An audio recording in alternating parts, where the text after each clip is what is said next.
It's been a long weekend for many. But if you caught yourself looking at work emails or replying to a message from your boss, you're not alone.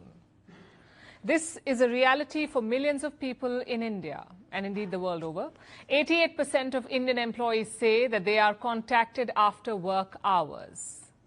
But a new bill in Kerala wants to change that. It's the Right to Disconnect bill. It will give the state's private sector employees the power to switch off after work hours. In other words, you can legally ignore messages, calls or emails from your boss once your contracted hours are over. And you can do so without fear of punishment. At least that's the idea. The bill also talks about setting up district-level committees. They will handle complaints. They will ensure companies follow the rules. All of this is aimed at targeting the always-on culture. The need to be available for work 24/7. The idea is to protect personal time. And it is important. Like I said, 88% of Indian employees are contacted beyond work hours. 85% say they receive messages during sick leave or holidays. The law caps working hours at 48 per week, 48 working hours in a week, but more than half of India's employees work more than that. Now, Kerala wants to change that. And this is not a new idea. At least 20 other countries already have a law like this. France was the first to implement it in 2017. Over the years, others followed suit. Last year, Australia introduced it. In fact, they also have hefty fines. If bosses fail to comply, they may have to pay $12,000 per employee just for messaging people after work. Does this hamper productivity? It does not. Decades of research shows this. Unpaid overtime, in fact, often drains employees. It can harm their well-being and add to stress. On the other hand, work-life balance can lead to more energy and greater happiness, even a stronger sense of personal fulfillment. So that when employees show up at work, they're refreshed. And this is not just theory. Studies in Europe show that 70% workers benefited from the law. So it can be a boon. Of course, there are challenges too. First of all, not all jobs are equal. In high-pressure industries like the services industry or in medicine or in the media, workers are obligated to be on all the time. And that may not change anytime soon. Also, a law won't stop the messages from coming. It just allows you to not respond.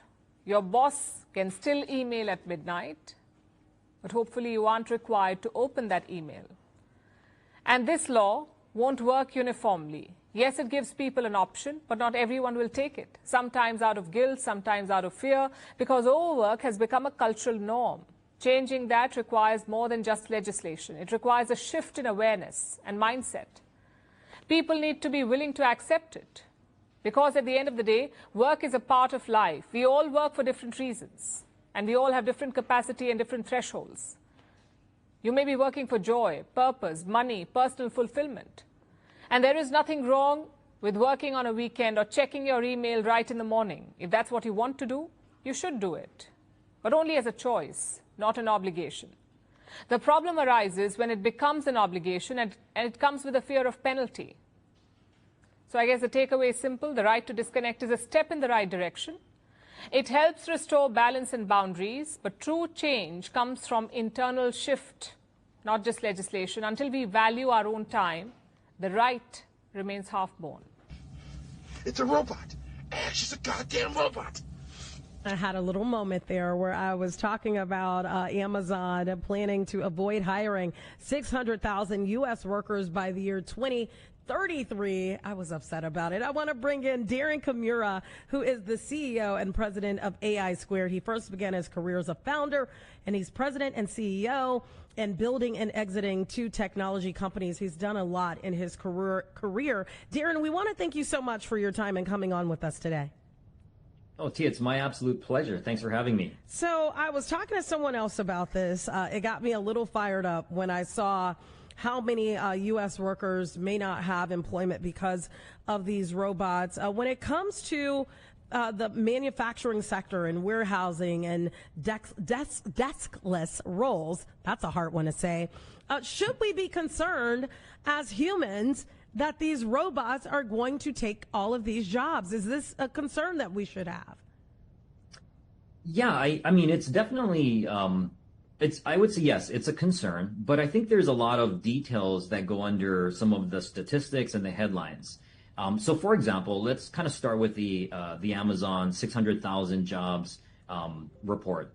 So, if you kind of read into that, what they're talking about is Amazon has, based upon its current growth, the expectation to double its sales in the next 10 years. And based upon the amount of people that they have working in these factories today, they have an estimated amount of jobs that it would effectively have. Now, they're also deploying more and more robots, more and more artificial intelligence and additional technologies. And in doing so, they're able to reduce, a percentage of those jobs. So that 600,000 job number is actually not jobs that will be fired from the current Amazon workforce. It's actually jobs that will not need to be hired in the future. So that's one thing to think about there. And I guess one more thing I guess I would mention there is also when those jobs are not hired in those areas where the robots are doing the work, there are other jobs that are being created. And that's what we've seen over time and what also I expect to happen here when this gets fully deployed. Darren, we hear a lot from people in the AI space saying, hey, don't be scared of AI, learn AI, make sure that you're equipped for the changes that will happen within the workforce. I see something here you have in your write-up, you have upskill. Talk about upskilling and really what that means and what workers right now can do to prepare for this new wave of technology. So first of all, I 100% believe that this is an opportunity for every single one of us to get a little bit smarter, a little bit more knowledgeable. I, for example, have chosen to go back to school and do a PhD in artificial intelligence because I recognize that this is a new field. It's, based upon technologies and techniques that we had before, but not one that I was really that comfortable in. And I wanted to learn a lot more about it. So even I chose to go back and become upskilled. And that could mean a variety of different things. So in the case of robots, for example, which, Amazon already has over 1 million robots in their factories, that could be things like understanding on how to repair robots or how to program robots or how to make sure that they're operating efficiently, how to manage some of these AI technologies, these workflows as we call them, all the way down to how do we build AI. Humans can bring in a variety of different elements that are not inherent upon AI today. For example, safety, security, ethics. And I think this is also inherently human. So this is something we have within us. Understanding how the technology works allows us to then bring our knowledge and our abilities to make sure that the technologies of tomorrow are going to be safer and better. I like what you said there, even about your learning curve and how you went and learned this. Where do people start? Where do you suggest people that are in the workforce right now, maybe all they know is ChatGPT, right? Maybe that's as far as their knowledge goes. Where do you think they can go to learn more? Are we talking about a community college course? Where can you go to learn more about AI? I think people will want to learn it in different ways. So learn it in the most effective way for you. It could even be as basic as watching TikTok shorts on AI and what is AI and how to code AI and what are agents and those as basic as that, or watching YouTube tutorials and how-tos on that. Start there. That's easy to consume. You're already doing it. Maybe just shift some of your time from whatever the latest fad is into learning. I think it can start as basic as that and work its way all the way up to things like you mentioned, community college, for example. It could be virtual learning. There's probably no shortage of 10 or 12 courses I've taken online for free on Coursera that are available to anyone and everyone, offered by Stanford and MIT, just by you registering and spending a little bit of your time to do that. So you could kind of take it there all the way up to things like what I'm doing, going and finding a university that is curating content in the way that you want to learn and really investing in that. So there's so many ways to learn. Finding a mentor. Large companies, Amazon is a good example. They actually have apprenticeship programs in robot training. So different organizations are also offering these kinds of upskilling opportunities for workers. I love to hear that, because sometimes people feel like, I don't even know where to start. I feel left out. I'm not on this train. Let's talk about some of the positions in which you can work alongside AI and not fully be replaced as a human.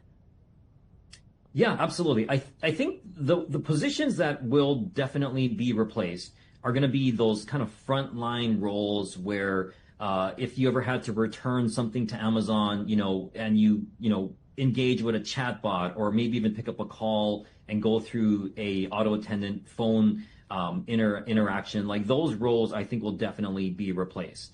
Now, what happens as those are being replaced is that you need human supervisors. So, working alongside some of these technologies and supervising them or coming up even with guardrails for them, that's where humans can directly oversee the deployment of these technologies today. As AI and robots become more prolific and get rolled out, it won't happen fast. I think that the deployments will take time. They typically start by small little pilots being deployed in small factories. And over the course of many months, perhaps even years, the software and the processes get tuned in. But all of that tuning, all of that observation, that recording, that feedback is human. So you as a worker can directly engage in that process. But then even going fast forward more into the future, the 2033 type future, every one of these agentic systems is what we call them. These artificial intelligence systems are going to require human supervision. But in order for you to do that, you have to understand what these technologies are. So if you want those jobs, it's really important to understand how AI works and why it does things. And you can do that learning today. So you can prepare yourself for that management level of the future. Darren, I want to get your perspective on this. AI for a lot of us is still relatively new, right? We're still learning a lot about it, although it has existed for a little while now, and maybe it hadn't really trickled down into what we felt like was our everyday lives. But I want to ask you this, looking 5 years from now, we're talking 2030, looking 10 years from now, where do you see AI in our everyday lives in terms of in the workforce? Yeah, that's a really tough question to answer because if you just think back three years ago, ChatGPT wasn't even something most of us knew about. The company had existed, but we weren't really using it at that point yet. And look how far we've come in such a short period of time. If I were to just kind of put my best guess out there, I would say in 5 years, humans are working, to your earlier point, in parallel with AI and robots. We're working to supervise them. We're working on new ways to deploy them, but we're very engaged in the way that they work. I think in 10 years, we're probably going to see a scenario where you're going to have a fairly large deployment of most of these manual, repetitive tasks taken on by robots that have AI built into them. We call that physical AI. And then humans in that sense are now working on those robots, making them more efficient, more cost effective, building software for them, still developing the algorithms, figuring out what they should do. But these systems are now becoming smarter. They're beginning to learn and being able to predict a little bit more effectively about the future. And I think that will continue to happen as time goes on. Darren, I've never had the opportunity to ask someone this, but in terms of jobs in AI, you mentioned some of those humans that are repairing AI or working on the robots, et cetera. Some people obviously on the software side of things. When it comes to those jobs, how much are we talking in terms of pay for some of these positions, maybe that people never thought about? Well, pay probably has a lot of factors beyond the dollar per hour. It could also be related to, for example, where they are, level of involvement, education behind it. But I have seen, for example, situations where robot mechanics could get paid anywhere from $35 to $75 an hour. I've seen software programmers on a contract basis get paid, upwards of probably $300 an hour, maybe even more. And again, it depends on what level of the process, the logic that you're working at. So, sky's the limit. I mean, even if you just look at some of the more recent headlines, you're now seeing, astronomical packages going to technologists working for some of the largest companies in the world, like Meta, for example. So, it's fairly robust, I would say, salary-wise right now. When it comes to really where these jobs are, because you did mention that, when I think of technology and where we've seen the jobs mostly in the past, a lot of those jobs have been out on the West Coast. Is that still the case? I think from a software development and an artificial intelligence in the what we call the LLMs, like what ChatGPT is, you do see a lot of those roles currently on the West Coast, probably even more concentrated in Silicon Valley. But the factories are not there. The factories are everywhere. And the deployment of the technology, that's also everywhere.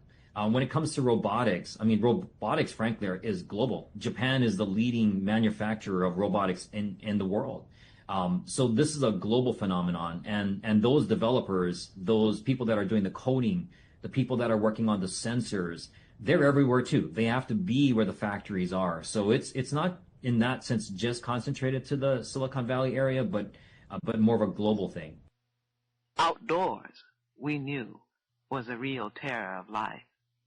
The threat of being outdoors surfaced frequently in those days. Every possibility of excess was curtailed with it. If somebody ate too much, he could end up outdoors. If somebody used too much coal, he could end up outdoors. People could gamble themselves outdoors, drink themselves outdoors. Sometimes mothers put their sons outdoors, and when that happened, regardless of what the son had done, all sympathy was with him. He was outdoors, and his own flesh had done it. To be put outdoors by a landlord was one thing, unfortunate, but an aspect of life over which you had no control, since you couldn't control your income. But to be slack enough to put oneself outdoors, or heartless enough to put one's own kin outdoors, that was criminal.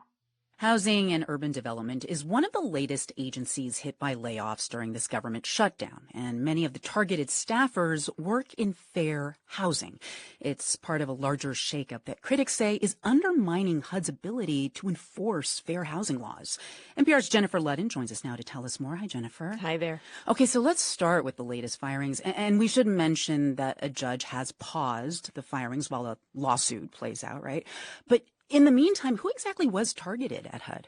So there were more than 300 layoffs overall across offices, but nearly a third were people around the country who investigate fair housing complaints. I spoke with Sasha Sandberg-Champion at the National Fair Housing Alliance. He says these investigators work with ordinary people who feel they've been discriminated against because of things like, their race, sex, religion, or disability.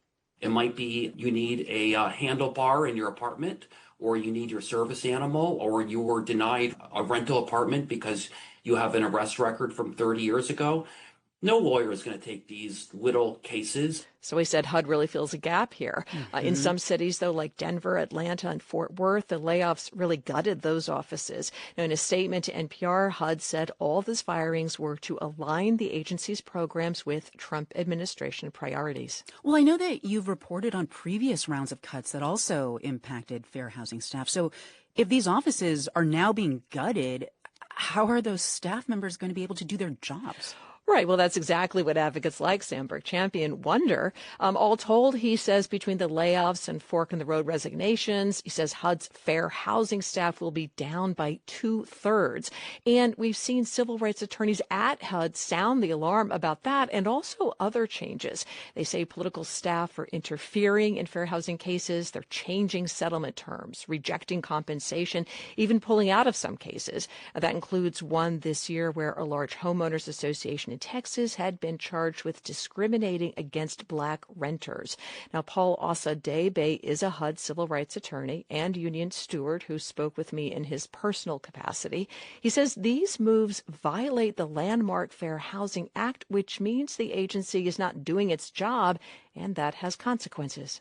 It means that companies and landlords and states feel that the government isn't watching what they're doing, and they don't have to worry about their practices. And the practices range so widely, and they affect everyone. Should add that Osadebe and several colleagues went to Congress with all these allegations. He says he and another attorney have been targeted for dismissal. Wow. Okay, well, why does HUD say it's making all of these changes? I did not get a reply from HUD's press office, but last month the head of HUD's Office of Fair Housing and Equal Opportunity put out a long memo explaining why and how they are changing priorities. Basically, and this is interesting, the memo accuses previous administrations of going beyond the law to protect not just individuals but groups of people. It cites things like gender identity, environmental justice, and race-based guidance, and it says those will no longer be a priority. The memo also says HUD is reviewing its approach to redlining that could include cases where, say, someone in a largely black neighborhood has trouble getting a loan. And real quick, Jennifer, that does sound like a major rethinking of fair housing enforcement. It is. And advocates like Sandberg Champion really want to hear what Congress thinks about this. They say, look, Congress passed the Fair Housing Act and gave money for enforcement, and now HUD's refusing to spend it. That is NPR's Jennifer Ludden. Thank you, Jennifer. Thank you. Canada. We should move to Canada. Amid high youth unemployment rates across Alberta, Edmonton youth are trying to get a leg up on the competition. Some recently attended a Black Youth Job Fair hosted by Edmonton's The Come Up. The goal with that is mainly to highlight career pathways, so it's not necessarily looking for work, but rather what path can you take to get to where they are now. Justina Adeyachu says current job opportunities have little to do with motivation or abilities, but access to jobs. The aim for this event is to create some exposure and representation for the youth that do come by. But grade 11 student Abby Oleosif says it's been tough finding a job. Looking for a job right now is not the best thing, because you just hand in so many resumes and you barely get anyone getting back to you. It's just quite difficult. Alberta's youth unemployment rate decreased from 17% in August to 14.7% in September, matching Canada's rate. During a State of the Province address last week, Premier Danielle Smith said this number is still concerning. If you're looking for staff, please reach out to a young person. It's a fantastic option for them to hopefully land enthusiastic employees who want to build their resumes, because this is the next generation of Albertans we're talking about. The province created an incentive program last month which covers $10 of a young person's hourly wage.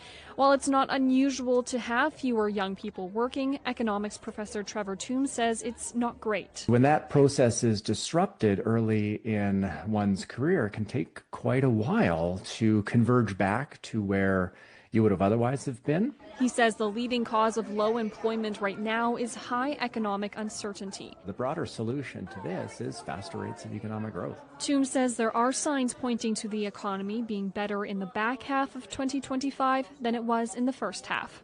Nicole Healy, CBC News, Edmonton. Listen, just touching on some real issues right here tonight, that's all.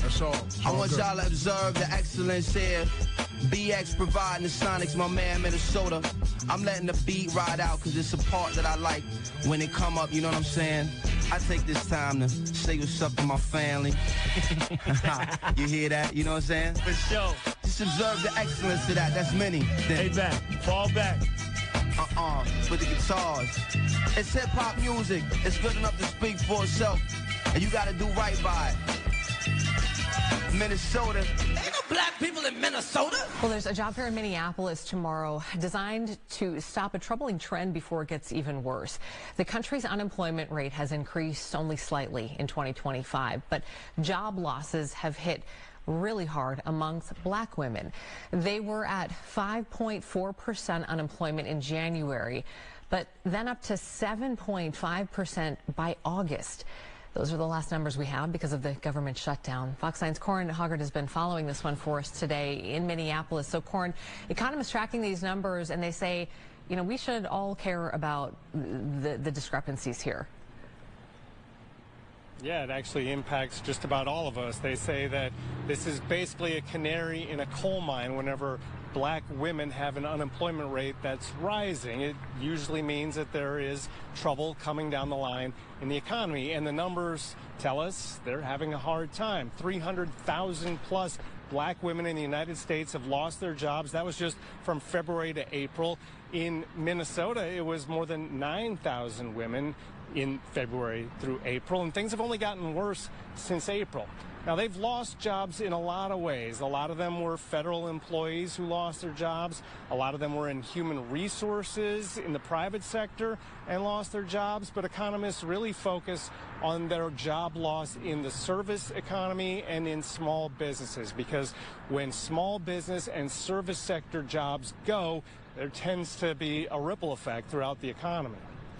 And Corin, just looking at that, the overall unemployment rate, seeing that not climbing a lot this year, it gives you hope that maybe there's something like, networking is so important. And I know you talked to someone today who's working on that and trying to bridge those gaps.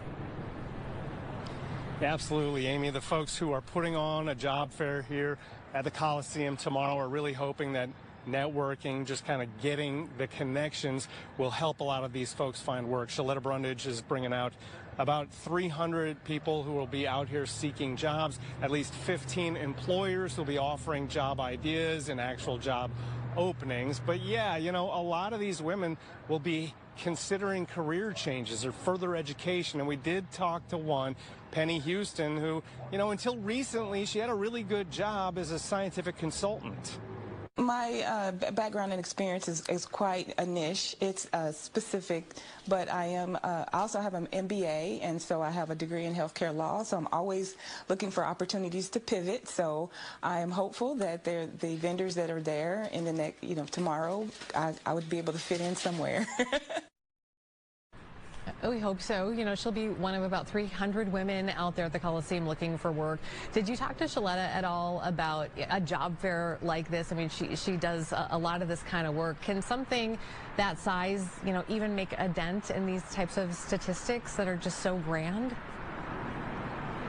Yeah, it's 300 out of 9,000 who lost their jobs just from February to April. So, not all in one fell swoop. But Shaletta says, she put this together in just about a week. So she's hoping it's something that could be easily duplicated throughout the country. And I should mention that, if you want to come out here to this job fair tomorrow from 9 to noon, when we do have a lot of information on how to do that, you can find it on our website at fox9.com.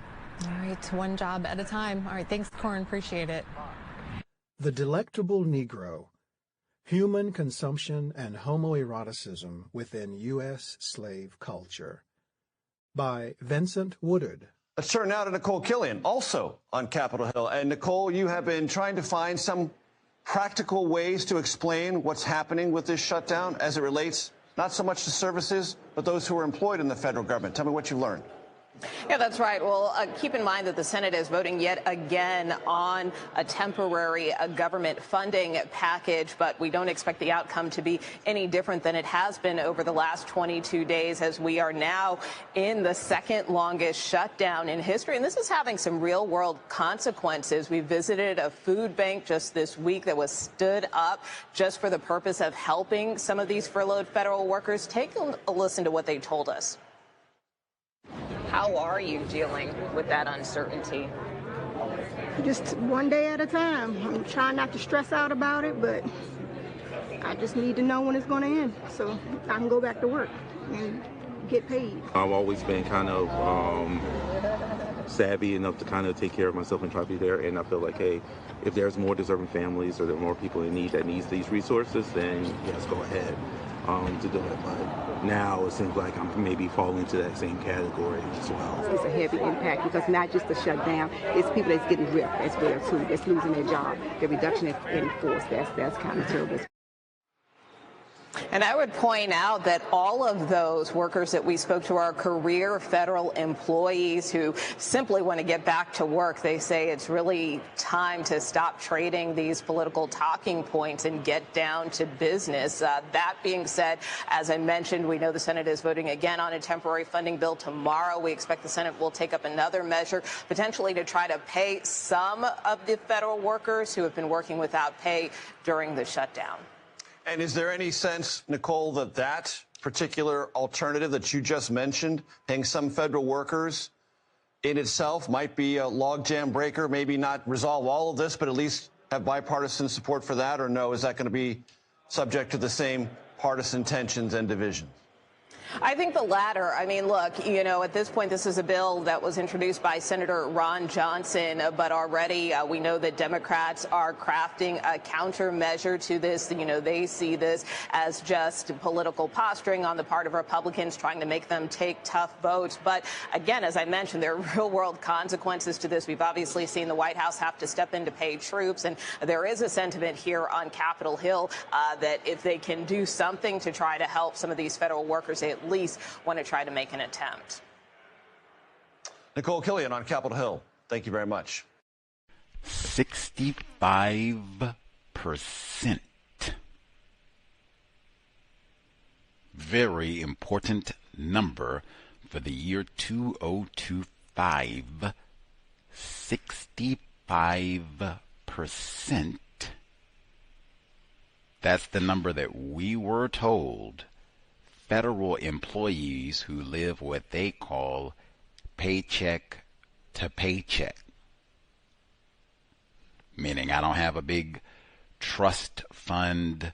I don't have billions in crypto stored up in order for me to get groceries, keep the Wi-Fi on, have a cellular. I need that paycheck every 2 weeks. If I don't get that paid, like as it's getting closer to payday, like ooh-wee, my little bank account and funds just dwindling on down, getting closer to zero. Like ooh-wee, I hope I get paid. That's my understanding of paycheck to paycheck. And this is for federal employees exclusively. And they said 65%.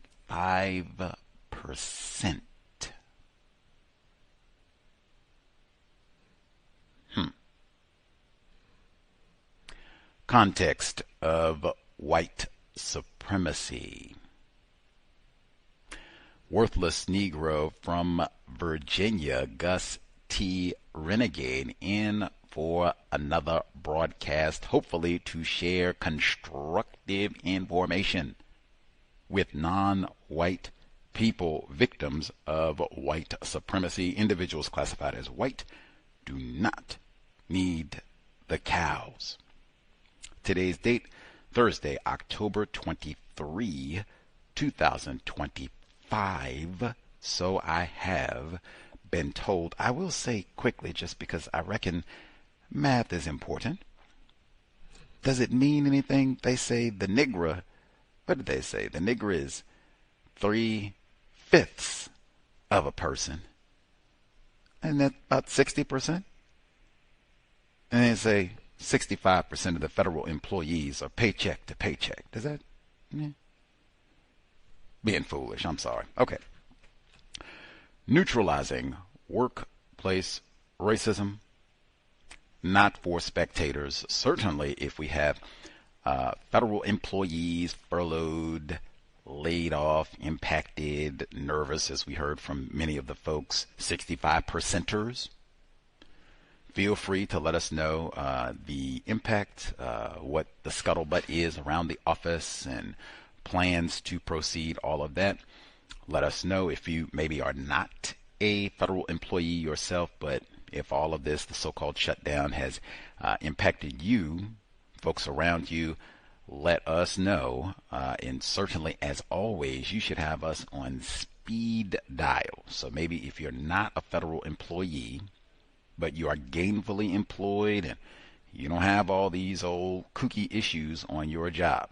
You don't have to go to bed every night. Ooh, am I going to be fired tomorrow? Ooh, am I going to get a paycheck? Ooh, man, you don't have any of those goofy worries. You are not abused in your workplace. Your boss or supervisor, whomever, they don't nag you once you get home. If you take sick leave or vacation or FMLA, whatever it is, they don't text you every other 30 minutes. They don't call every other hour. Hey, Leroy, what you doing? You really sick? You know where that file is? That, none of that. If I'm not at work, I'm not at work. They don't pester you late into the evening. What you doing? What? Do you know where this is? Can you help me find this? You really, can we, you gold bricking on us? That's what, none of that. You are compensated well. They don't do no wage theft. You don't have to worry about people flirting with you and petting and fondling. None of that. You are a respected in the workplace employee, valued. They appreciate having me on the team. Well then, woo, please speed dial. We are on bended knee. How did you accomplish this? What did you do? Give us as much detail as possible. The number 720-716-7300. The code 564943 pound. Press star 61 if you would like to participate. Number again 720-716-7300. The code 564943 pound. Press star 61 if you would like to participate. As always, if you're having difficulties, trouble in the workplace, let us know. We will do our best. Use some logic. Try to solve problems without creating new problems in the workplace. That said, I will, again, I've said this, I'll say it, I guess, until things are done with the so-called shutdown. I would not discuss any of that in the workplace with your white or non-white colleagues. None of it. If, whoever you think is to blame, or none of it. If anything, how is this going to impact us? Are we going to get a paycheck in 2 weeks? Will we get notification? Does it seem like there are furloughs, layoffs coming? And these are all questions, but this is our direct impact. If we do have any sort of shutdown, are we going to get that back pay? Have you heard anything? Are we in the group that they're talking about? If we shut down, you ain't going to get them nickels that you missed out on. Is it going to take 10 years to get, those types of questions would be pertinent. But in terms of just, I want to, get up here and give what they call it, a stump speech for 5 minutes to give my views about the shutdown and who's to blame and none of that. That is never appropriate. Probably lead to some problems. I wouldn't do this with white people, non-white people. If white people want to talk about all of this, listen. Maybe ask a question, that would be maximum, but mostly listen. And that is all. And I guess also with the so-called shutdown, I would say plan for this to continue to the end of the year. I think I'd said that before. Not, no wish. I always say most of the things where I have a perspective, this is what I think is happening or might happen. It's nothing to be like, yeah, Gus T, woo, extra, nothing like that is one. If we get to January and that's what ends up happening, this shutdown does go all the way to Christmas or something like that. Yeah, that is not I was right about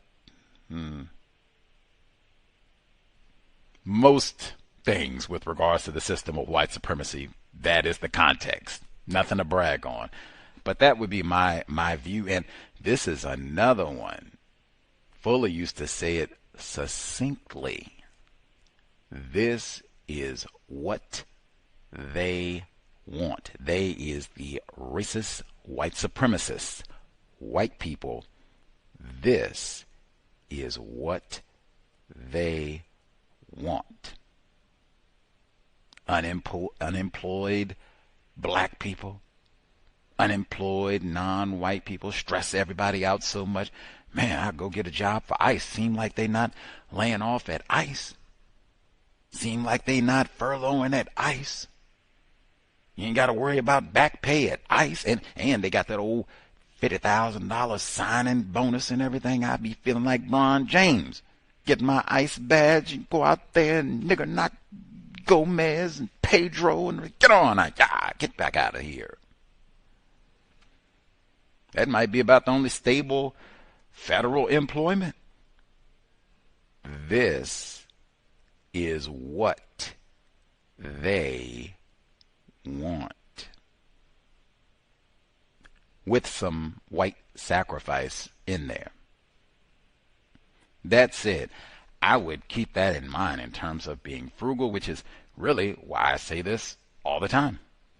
Way before we got there, regardless of your income, you might be Bron James, not a federal employee, pretty stocked pantry, I suspect. Even then, I'm not being frivolous and wasting. I hear my man with Seattle, the great Marshawn Lynch, retired, said, I didn't even cash my game checks. Saved, and he won a Super Bowl. Saved, and saved. Why? Because day like today might be coming. Keep a few nickels around just so I can get a can of sardines, bushel of broccoli from time to time. I would also keep this in mind. If this shutdown continues into late December, all of the holiday travel beyond just, do we even have nickels to take that flight or to make that trip or even get Christmas goodies? If it continues, just one component alone that would make this probably a super duper stressful, unpleasant conclusion to what has been pretty much a stressful, unpleasant year from beginning to end.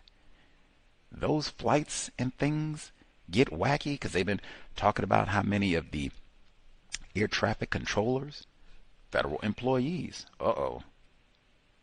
Now, they already told you, hey, within days before people even started missing paychecks, they were having people calling out and stressed, and I can understand that. What I just said, are we going to get back pay? How long is this going to last? 65%. I suspect some of those air traffic controllers might be in that number.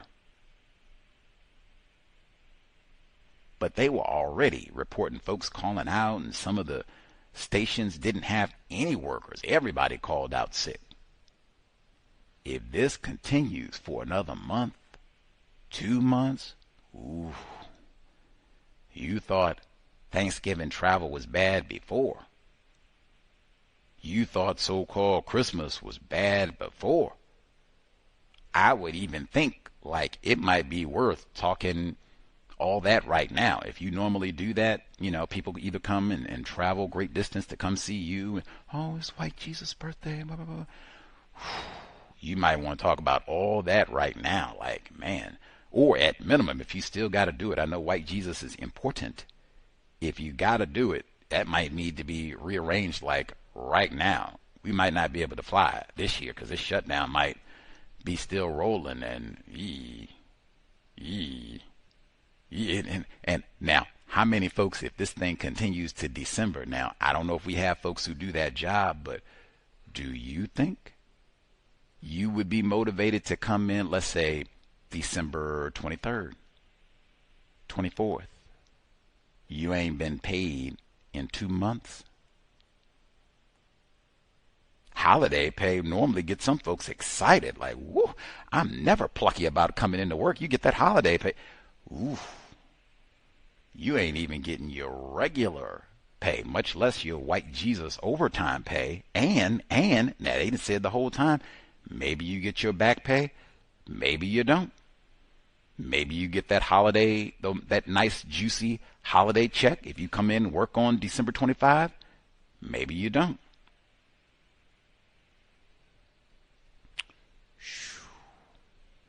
I would ponder all of that. Now, maybe we have a lot of codified folks. We don't do all that so-called holiday travel. We don't get a tree. None of that. We don't even put stockings on the wall. Great. Well, you'll be in good standing this year, but if you still participate in all that or have family, they, get it. You might want to have some serious dialogue about all that right now, because it easily could end up, even just the beginner Thanksgiving, it easily could end up rolling into late November, and turkey kind of dry anyway. Yeah. Anyway, the audio that we heard at the beginning, there's lots I could say, but I would be remiss. I guess there's one more, and then I'll do our bonus. One, I've said for years, I don't care what you all watch on television. Take that to infinity. I don't care what you all watch on YouTube, movies, none of that. I do not care. In fact, I am repulsed that I've said this for years, and we still have Cows listeners, pretend Cows listeners, send me, oh, Brother Gus, what I seen on Hulu, ooh, look what I seen on TV, ain't gonna believe what I seen on YouTube. I don't care and have maximum contempt for all of that. What I am passionately interested in, I stand by my work, workplace racism.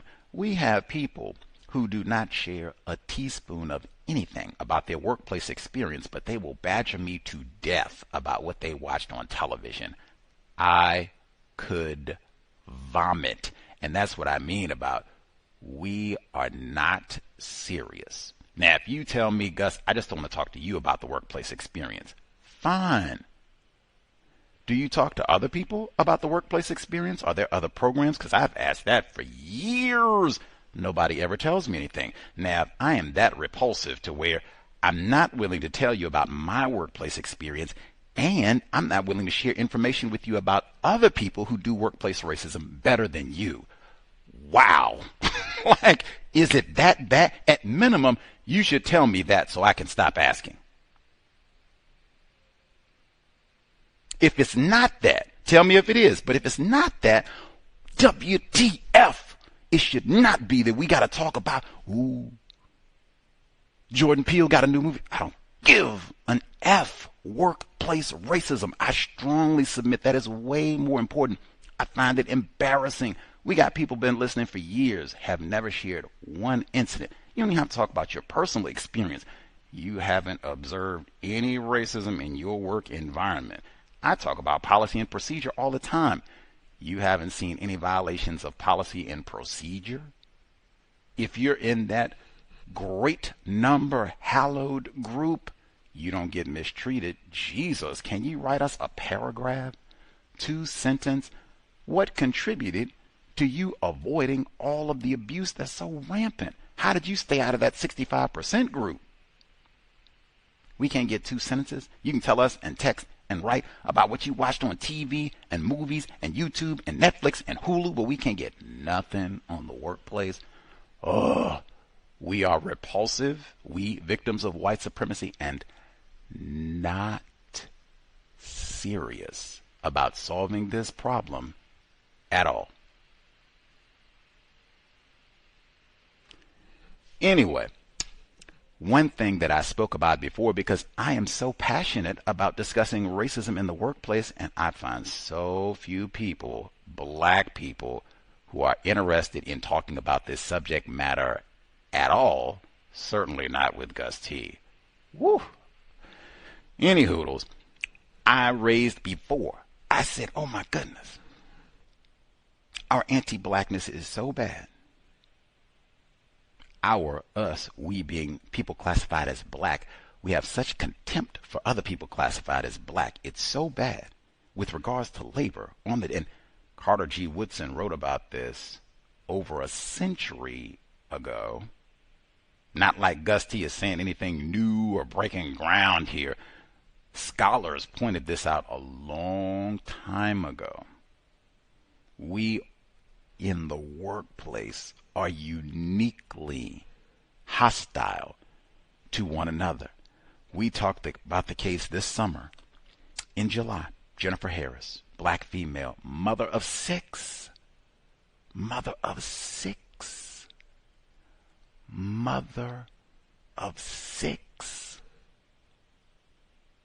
children. We talked about her. She was stabbed to death at a Michigan McDonald's this summer by another black female. Man. Jennifer Harris was the manager.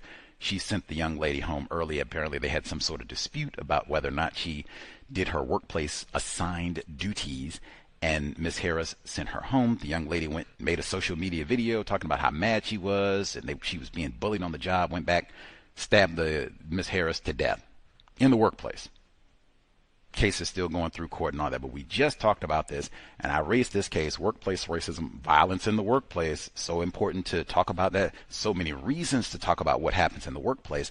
And I raised this case, and I said, man, is that true? Are we uniquely, I'm going to go kill Lakeisha. I'm going to go kill Leroy in the work. We don't do that to white people. Now, I said, now, back in July, I thought there was a case in Virginia, black male, raised the issue of racism, workplace shooting. A couple years ago, we had the case up in Connecticut. Omar Thornton, he worked at it was a brewery, some sort of beer company, and he alleged that they were practicing racism. They terminated him, and he killed about, I think, 8-9 people, reportedly took his own life. But this was 2010. We talked about this case with Omar Thornton and Dr. Welsing. I mentioned those two cases, maybe one other, but I mean, out of the millions, look at all the government firings right now. How many people going, how many plots have they uncovered of Leroy, Jamal, Devontae, they federal employee, Lakeisha, since we got so many black female federal employees who lost employment, Lakeisha, Kanisha, they all, get together and they got a plot. We done unraveled about 10,000 different black identity extremist plots. Mad because they lost employment. They going to get, President Trump or whoever they blame for the shutdown. How many of those type reports have you heard? I'm at 0. Ain't blamed nothing on the new Black Panther Party, Al Sharpton, nothing. Benjamin Crump, nothing. I said then, this summer I'm talking about, I said then, out of all the centuries that white people have been smacking black people around and firing us and throwing out of buildings and all of that, and I can think of 3 cases of a black person resorting to some sort of counter violence because of, you done fired me and it ain't right. You didn't give me my money and it ain't right, and everything else. You done raped me and it ain't right, and the whole line. And I can think of 3 cases. I talk about workplace racism all the time, passionate, go find and look, research, do programs about this all the time, and I can think of 3. I started piling up cases. Black people killing other black people, piling up cases. So Jennifer Harris, she was killed in July of this year. We are going to hear a brand new case. This is from August of this year, but they just made the arrest this week. This is Taco Bell in Ohio. Jennifer Harris, Michigan, July. This is Taco Bell. The arrest is this week, so it's current. But this, Black Love in Ohio, shout to the Buckeyes, this calendar year. Let's hear what happened at Taco Bell. What they say? Live Mas. On WLWT tonight, a fast food restaurant manager shot and killed at work. Thanks for joining us here at 5:30. I'm Ashley Kirkland. And I'm Chris Jacobs. Yeah, this is 32-year-old Ryan Johnson, and police say someone shot him multiple times in the parking lot of the Taco Bell on Jess Street in Queensgate before getting away. That's where we find WLWT News 5's Aaron Thomas live tonight. And Aaron, you spoke with the victim's family about all of this. Yeah, I did, Chris, and they told me that Ryan Johnson really loved working at this location behind me. Just within the past 10 minutes, we've seen who appears to be different workers at this location. They've formed this makeshift memorial in honor of Ryan Johnson. Tonight, we're also learning from police scanner traffic that he may have been shot in his arm, his chest, by someone who was fired here just hours beforehand. It's hard to bury your kids and your grandkids. A harsh reality for the grandmother of a man shot and killed outside Taco Bell. A routine shift for employees ended in tragedy after midnight Friday, leaving Ryan Johnson dead and Valerie Davidson with unanswered questions. Why would you want to take his life? Why would you want to take him from me and his family? Why? Taking away a father, a man engaged to be married, and a manager dedicated to his job. Customers unaware of the tragedy arrived to Taco Bell to find it closed Friday. Scanner traffic from investigators highlighting where Ryan was shot and the person who may have pulled the trigger. Male shot in chest and arm. As Johnson's family mourns their loved one, They're pleading for people to put the guns down, ensuring no other family endures their pain. Just please stop. That's all I'm saying. Just please. I just don't care no more about life. Certainly a heartfelt plea from that grandmother there. Now, tonight we're also hearing from Taco Bell. They tell WLWT that they share with the sadness and condolences and that the operators at this restaurant are cooperating with local authorities. Reporting live, Aaron Thomas, WLWT News 5. Now, Aaron, have police said anything about a motive or a connection between the victim and the suspect? So, of course, Chris, we are still waiting to hear back from investigators, but we have reached out to them with several questions, such as if there's a possible connection with the shooter as well as the victim, the car that they used to get away. But, of course, they want anyone with information to share any information with Crime Stoppers, and that any witness video and surveillance of footage will be helpful in this investigation. Chris? All right, Aaron Thomas reporting live for us. Aaron, thank you so much. Did you hear Ryan Johnson? That's a privileged black male. Did you hear Ryan Johnson's black grandmother? Did you hear her between sobs say, "I just don't care about life no more"?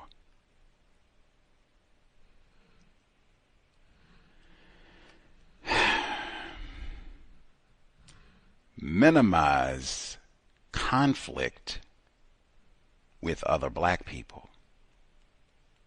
Fuller talked about that all the time, all the time, all the time. The update, because now they got the arrest. So I told you, Jennifer Harris, black mother of 6, she was stabbed to death at the McDonald's. She didn't even fire her alleged killer. From all the reports that I've seen, she just terminated her shift early. Ryan Johnson fired Jonathan Morris. Now I'm reading, this is People magazine. I don't think People is like the top source of journalism, but there are many reports about this, so I'm willing to take this one because I've read other articles about this. The information is correct. So, People magazine, this is from October 20 this week. Taco Bell employee accused of fatally shooting manager after the father of 7. Jennifer Harris, mother of 6. Ryan Johnson, father of 7. Jennifer Harris killed in July, Michigan. Ryan Johnson killed in Ohio in August. I didn't even see that in August.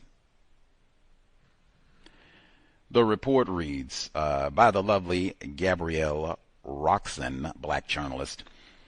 A former Taco Bell employee is being accused of fatally shooting the manager who fired him from the fast food restaurant in Cincinnati on Wednesday, October 15. Jonathan Morris, 21, was arrested by the Homicide Unit and Fugitive Apprehension Squad in connection with the murder of Ryan Johnson, 32, according to WCPO9. Johnson, a manager at the Guest Road location in Queensgate, Cincinnati, was fatally shot after midnight on August 29. That is Katrina Day.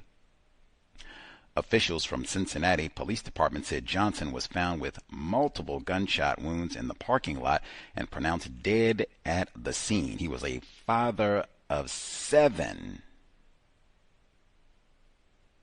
and taking a break when he was gunned down. I don't even want to read anymore. What Fuller say? Monsters and monstrosities.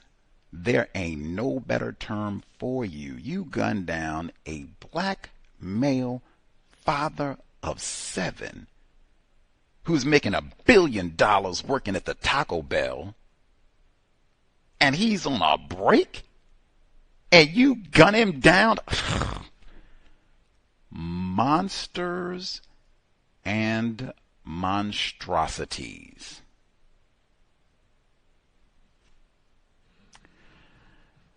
Let's see if I can stomach reading anymore. He was just at work, his Aunt Ebony Denton told the outlet. Ryan loved to be there for everybody. He would give you the shirt off his back. He always got that big old cheesy smile. That's how I remember him. Oof. Morris was allegedly fired from his job at Taco Bell a day before the shooting incident for reasons that are currently unclear. He appeared before Hamilton County Municipal Judge Tyrone Yates on October 16, per the Cincinnati Enquirer. They are devastated by this, said Assistant Prosecutor David Hickenlooper in court, referring to Johnson's family, per Fox 19. It was senseless. We believe he was only trying to help Morris. Johnson's grandmother told the court, he killed my grandson. He doesn't need to be out, per the outlet. He took a life, she added, requesting no bond for the suspect. And I will stop there.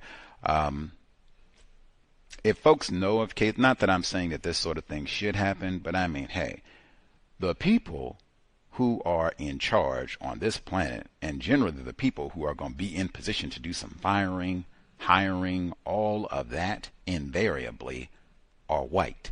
Yeah. I know you got some black bosses and Bron James, and yeah. The folks who do the hiring and the master on this here plantation, white people. So for all the times, like I said, that white people hire, fire, don't hire, don't give us a raise, demote, and everything else that they do to us, ain't no Omar Thorntons every other month. Important, I think, that should be discussed. I say that all the time. I've said this for years, for neutralizing workplace racism specifically. You go on these jobs, just because this person has melanin, that does not mean they are your friend, homie, brother, sister, counter-racist comrade, nothing. They might be mortal enemies, someone who will gun you down on your lunch break because you didn't give me a promotion. Like I said, Jennifer Harris, she's not even accused of firing her killer, alleged killer. She is reported to have just clock out, go home. She didn't say you're fired. She just told her to clock out. That's all. That would have to be discussed, especially, I know a lot of folks, you have children, especially if they are non-white, black, one of their first jobs might be, as a teen, still in high school type of a thing, might be working at a fast food restaurant. There are lots of dangers. Racism, wage theft, sexual abuse, anti-blackness would have to be discussed, and it's got to be rooted. Just because this person is black, you should not be jumping up and down and, whoo, thank goodness I get to work with Lakeisha. No. And in fact, it might even be good. I know it's old and moldy. Go back and read Carter G. Woodson, just that one chapter where he talks about black people's conduct towards other black people in the workplace environment exclusively, because he points out this exact same dynamic. We have been conditioned to be so nasty and hostile and violent exclusively with other people who are dark. And this comes up in the workplace all the time, where we are hostile and ready to go to blows. We do not do that with white people. Yes, I'm submitting. Ryan Johnson, if he was white, father of 7 white children in Ohio, cheered for the Buckeyes every weekend, I am submitting he would not have been gunned down on his break, because we don't go, I'm mad. Tad fired me. Tad cut my hours. Tad accused me of stealing the weed whacker at work. I'm going to go gun them down. We don't do that. We do that, Ryan Johnson. Jennifer Harris. Leroy, I'm on. Black brother at the courthouse in Florida. I believe he told us one time, y'all check me, make sure I don't get on here and lie. Ain't no excuse. Say I got a bad memory. That ain't no excuse. Get it right or shut up. Get it right or shut up. What I say? Strive for accuracy. I believe our black brother at the courthouse in Florida, he said it was a black female that he worked with, in addition to many, many black people at work talking about black people in their lives that they wish death on. He said it was a black person that he worked with who was trying to destroy him. Now, I'm totally willing to, he didn't say that, if that ain't true, Gus T. Coonan, my bad. But I'm real sure he said that, because I said, destroy? WTH, wait a minute, black brother. What you mean, destroy? And he said, I'm so glad you asked. Let me give you the details. I said, dang, when she tried, like what? But I mean, you got to be truthful. Thankfully, I guess this person didn't have a butcher knife waiting to stab him up in the courthouse. I guess they got the bailiffs and the panic buttons, so you got to behave there to a degree. But, man, we have to be honest. It ain't no, oh, man, I just love me some black people, and I love my black brothers, and I love my black. All that is a dangerous lie. All that is a dangerous lie. All that is a dangerous lie that shows up in the workplace often. Shows up on this program too, but it shows up in the workplace often.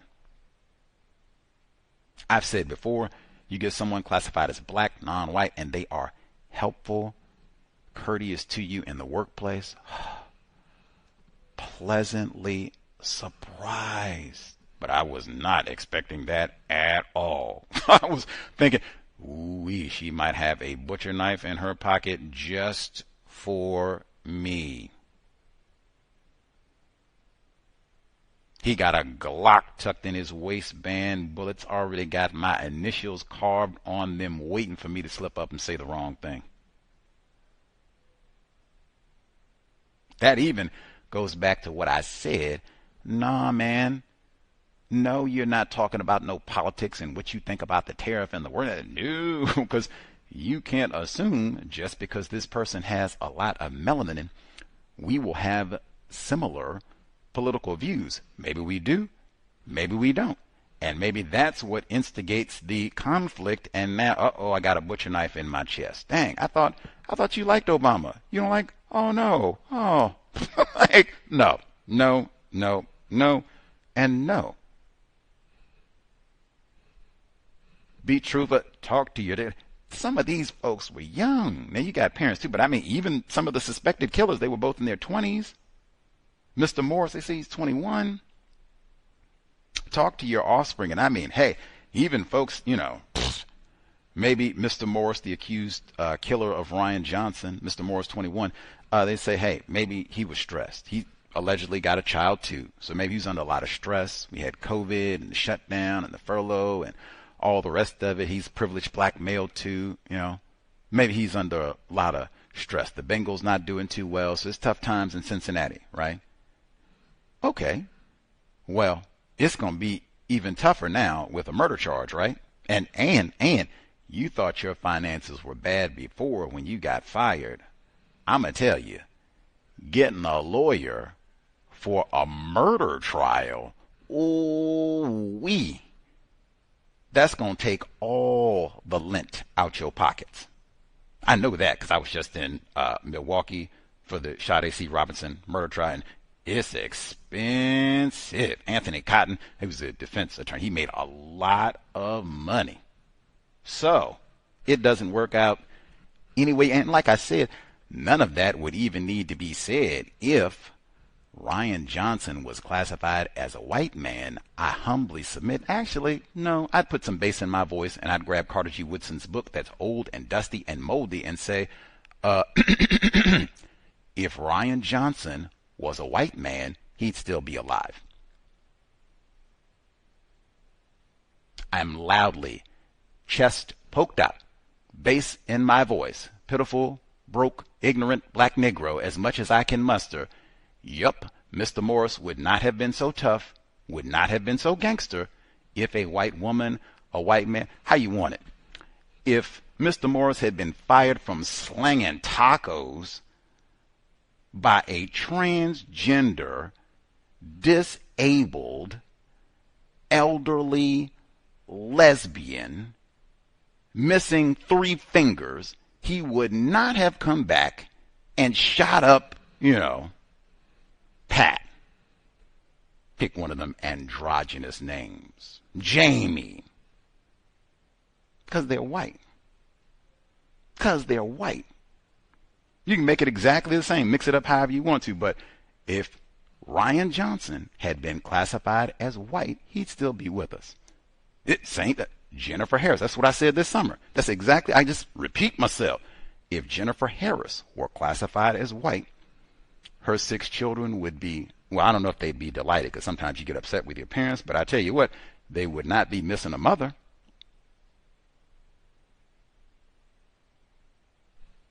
That is super important. And I say it so vehemently because for years, it's in the archives for years,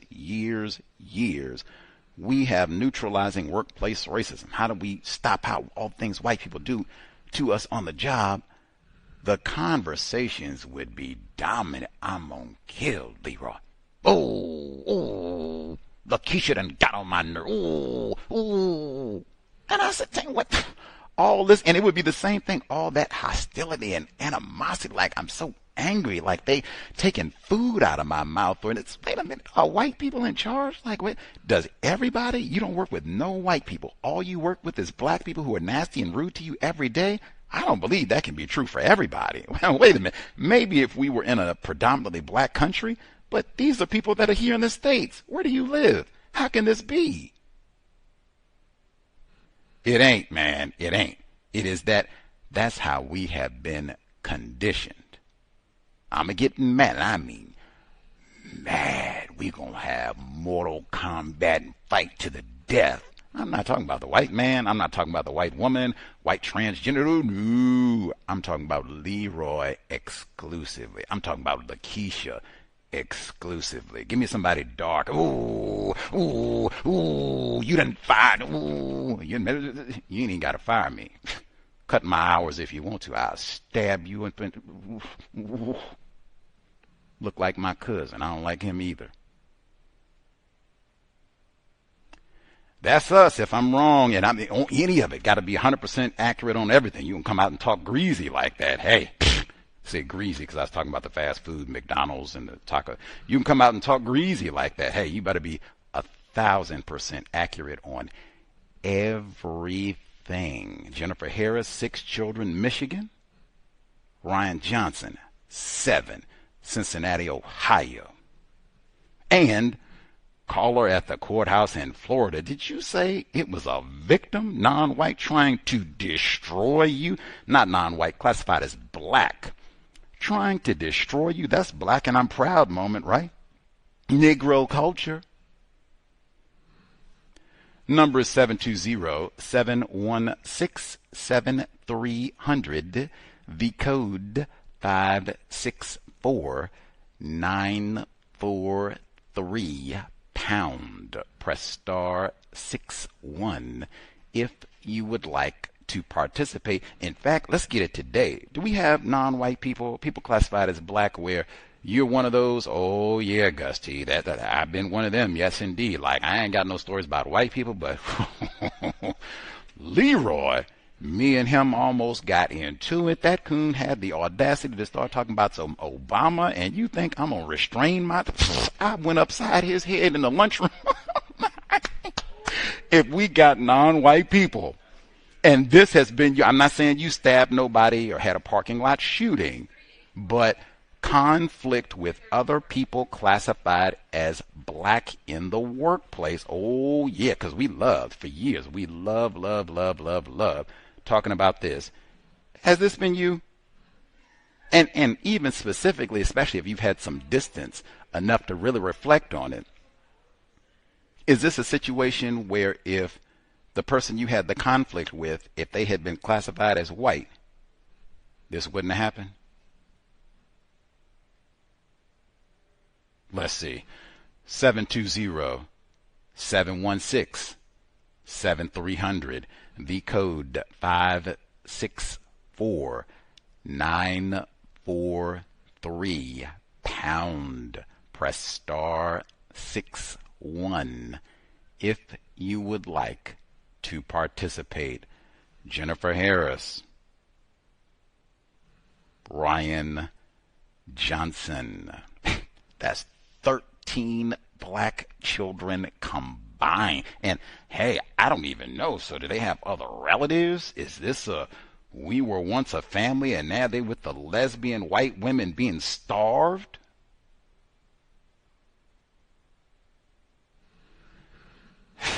The email is untiljustice@gmail.com. Untiljustice@gmail.com.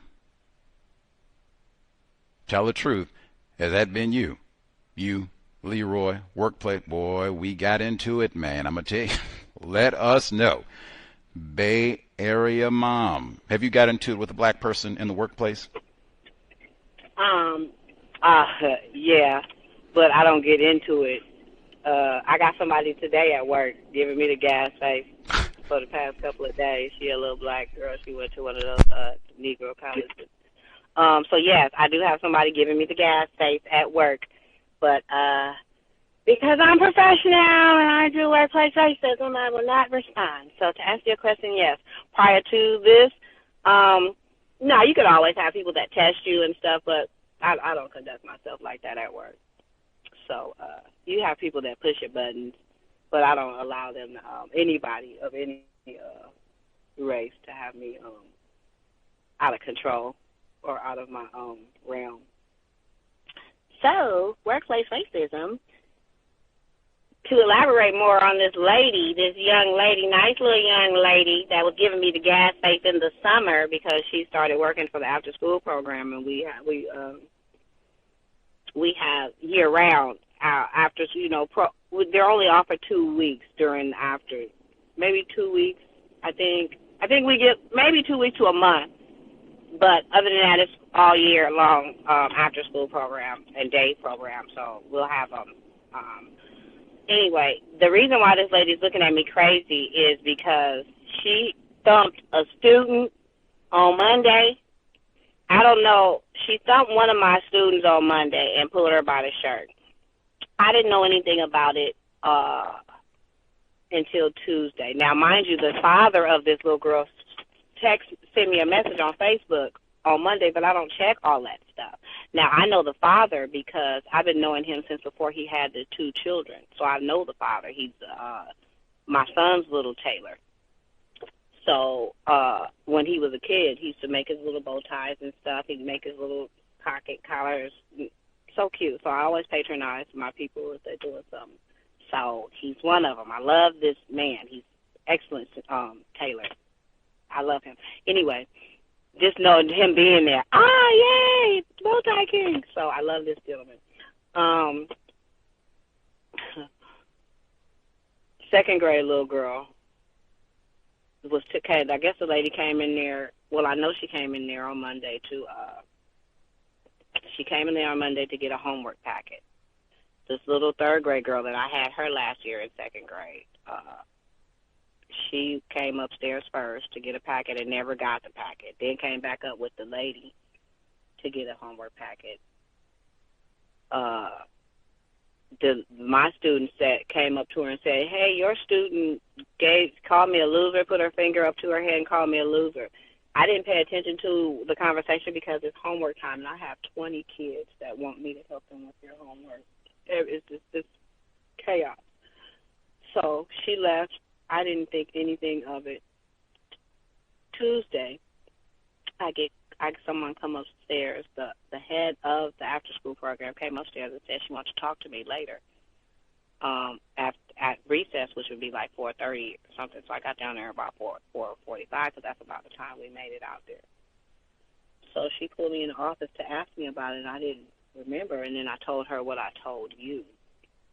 And then she told me about the thumping and stuff, and I was like, I can't see that. That don't make any sense. Why would she thump her? I don't make any sense. I think, you think the little girl just want attention for something or something? Because her little brother, her mom just gave birth to a son maybe 2 months ago, and oh my goodness, the baby died. It was awful. So I was just thinking maybe she wanted some kind of attention.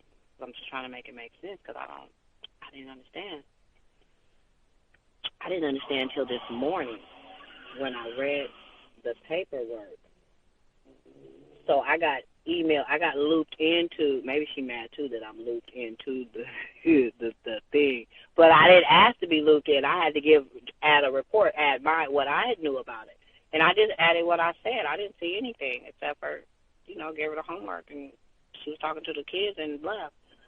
But when I read the actual lady that did the thumping, so before, she must have said something real simple and leaves. Like, I just went to get homework packets, said hi, and left. But the girl that she came with, her report said all kind of stuff. She was in the bathroom. The little girl called her a loser, broke in the bathroom on her and called her, put the L sign up on her forehead, said she was a loser. She did it back, and they had a little issue with that. And then she came in and did the thump gesture. And then so now the lady that did the thumping had to go back and redo her story. She's, okay, well, yeah, now I remember some. She's like, well, yeah, you got to sit down and redo it. So she redid it. So when I read it this morning, I just so happened this morning, at morning care, I just decided to read it. And I'm reading the lady's story, and she said she thumped her as playfully thumped her. Now, nobody, and pulled her shirt.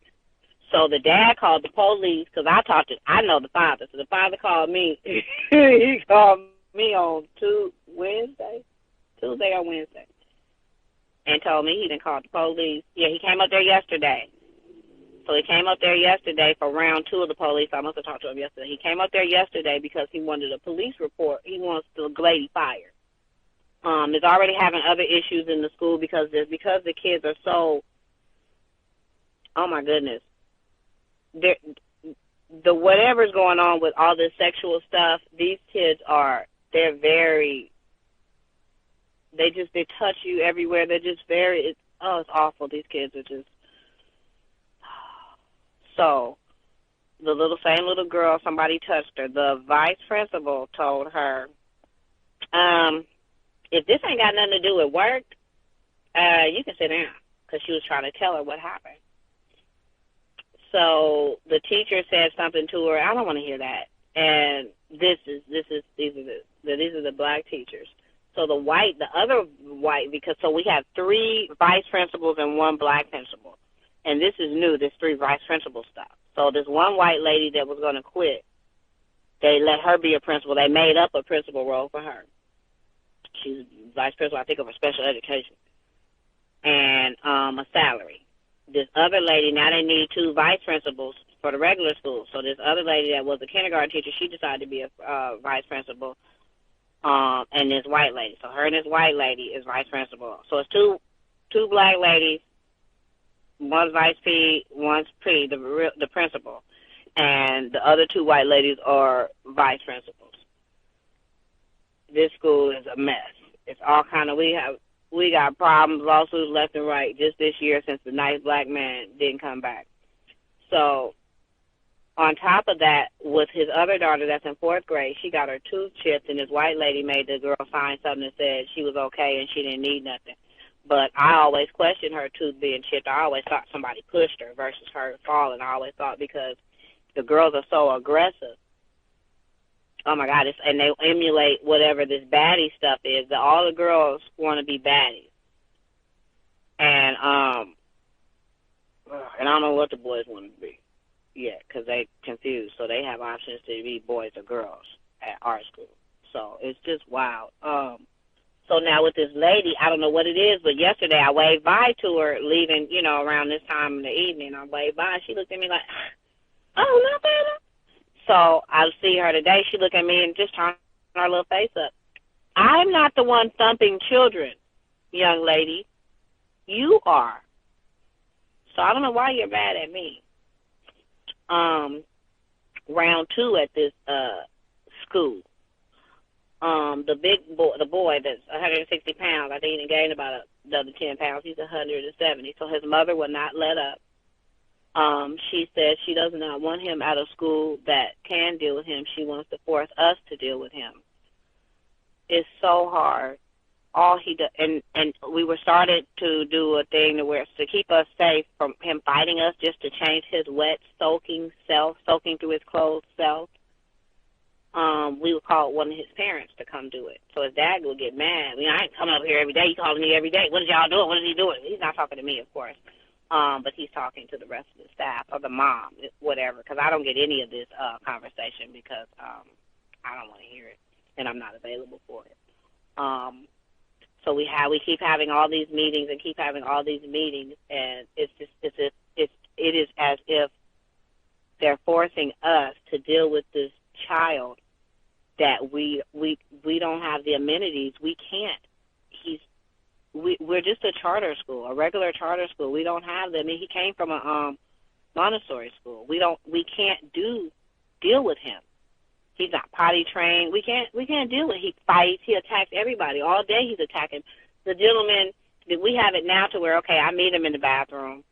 I hide behind a door or something to meet him in the bathroom to change him, so maybe you're not agitating the parents so much. This boy, I'm in the bathroom 15 minutes, 20 minutes waiting on this boy.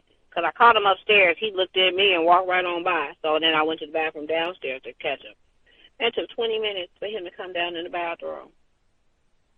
And in the midst of that, he just scratched the gentleman that's with him, because there's two people up with him. He scratched the gentleman in the chest, attacking him, fighting him, because he doesn't want to get changed. He don't want to do anything. He just wants to do what he wants to do, which is eat all his awful, awful food and play and roll around. His mother yesterday walked in the room. They had a meeting. She walked in. She just let him go in anybody's classroom, anywhere he wants to go. So, it was the day before yesterday. She let him go in anybody's classroom he wants to go to. She let him go and just do whatever. So it's a trampoline in the one of the classrooms. Well, they having a meeting in there. So told one of the little parents, I need you to go get that trampoline and bring it. And they went and got it, and it's like 2 o'clock in the afternoon. I said, why is this trampoline in here? Oh, his mother said he can have it. I said, who? His mother. Where is this? Is this coming out of the other room? Yeah. I said, oh no, this will never be in here again.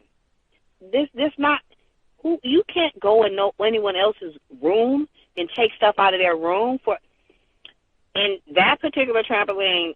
The children from TK to 8th grade will come in just to release tension and come in and jump on that. This boy is in there laying on it. He has a beanbag. He has all kind of stuff in there, a little pill. He has everything. It's a whole large classroom that's all for him. How dare you you are out of your mind. So as soon as he got off of it, I grabbed it. That little boy looked at me like, Heifer.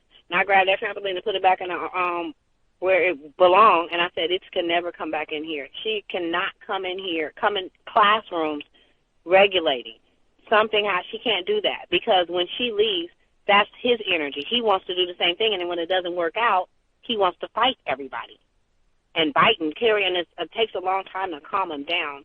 So I don't understand the education system. It's real strange, and it's just a strange place. I don't understand. It's really strange. And these kids are getting dumber and dumber. They're getting real dumb. So I'm going to mute myself. I'm sorry I missed a few weeks. It's so hectic. I forget the day. I had to call in, log in. I was like, the cows. Just call in and just let it play until I can actually get in to hear it, because it's very hectic at where I am. Just everything at this school with mostly black children that are losing just the same. So, one more thing. It's a little girl. I always talk about her. Well, I don't talk about her often, but she's one of the little kids that was walking down the street maybe when she was like in kindergarten. House caught on fire. She's barefoot, 2 in the morning, that kind of stuff. She's now in 4th grade.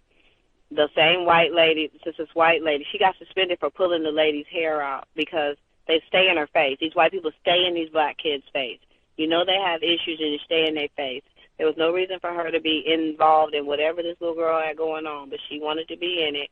She know that little girl don't like her.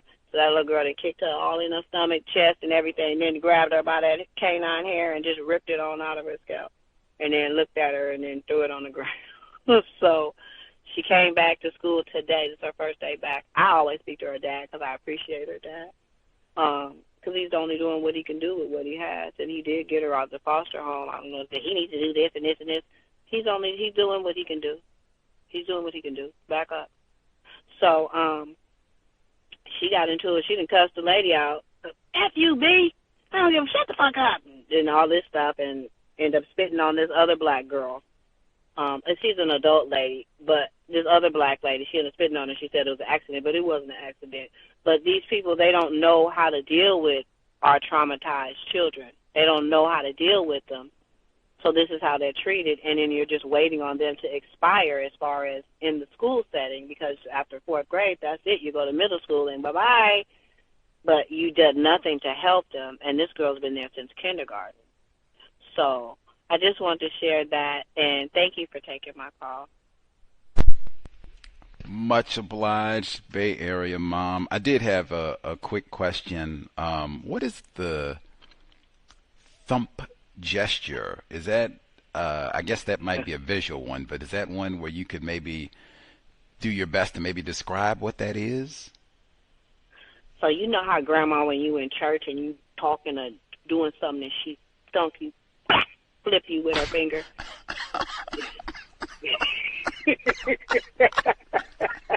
You better shut up. So the thumb gesture is a cap. That's a cap. That's cap. She didn't do the thumb gesture. She thumped that girl. And even in all of our accounts, nobody said anything about thumping. So the little girl said thumb gesture, and I think Renaya was already talked to. So she already talked to the little girl, because she stays around this little girl now, like that's her niece. She's combing her hair and doing all kind of stuff. She stays with the girl. That's the adult. But the adult is the one said she playfully thumped her.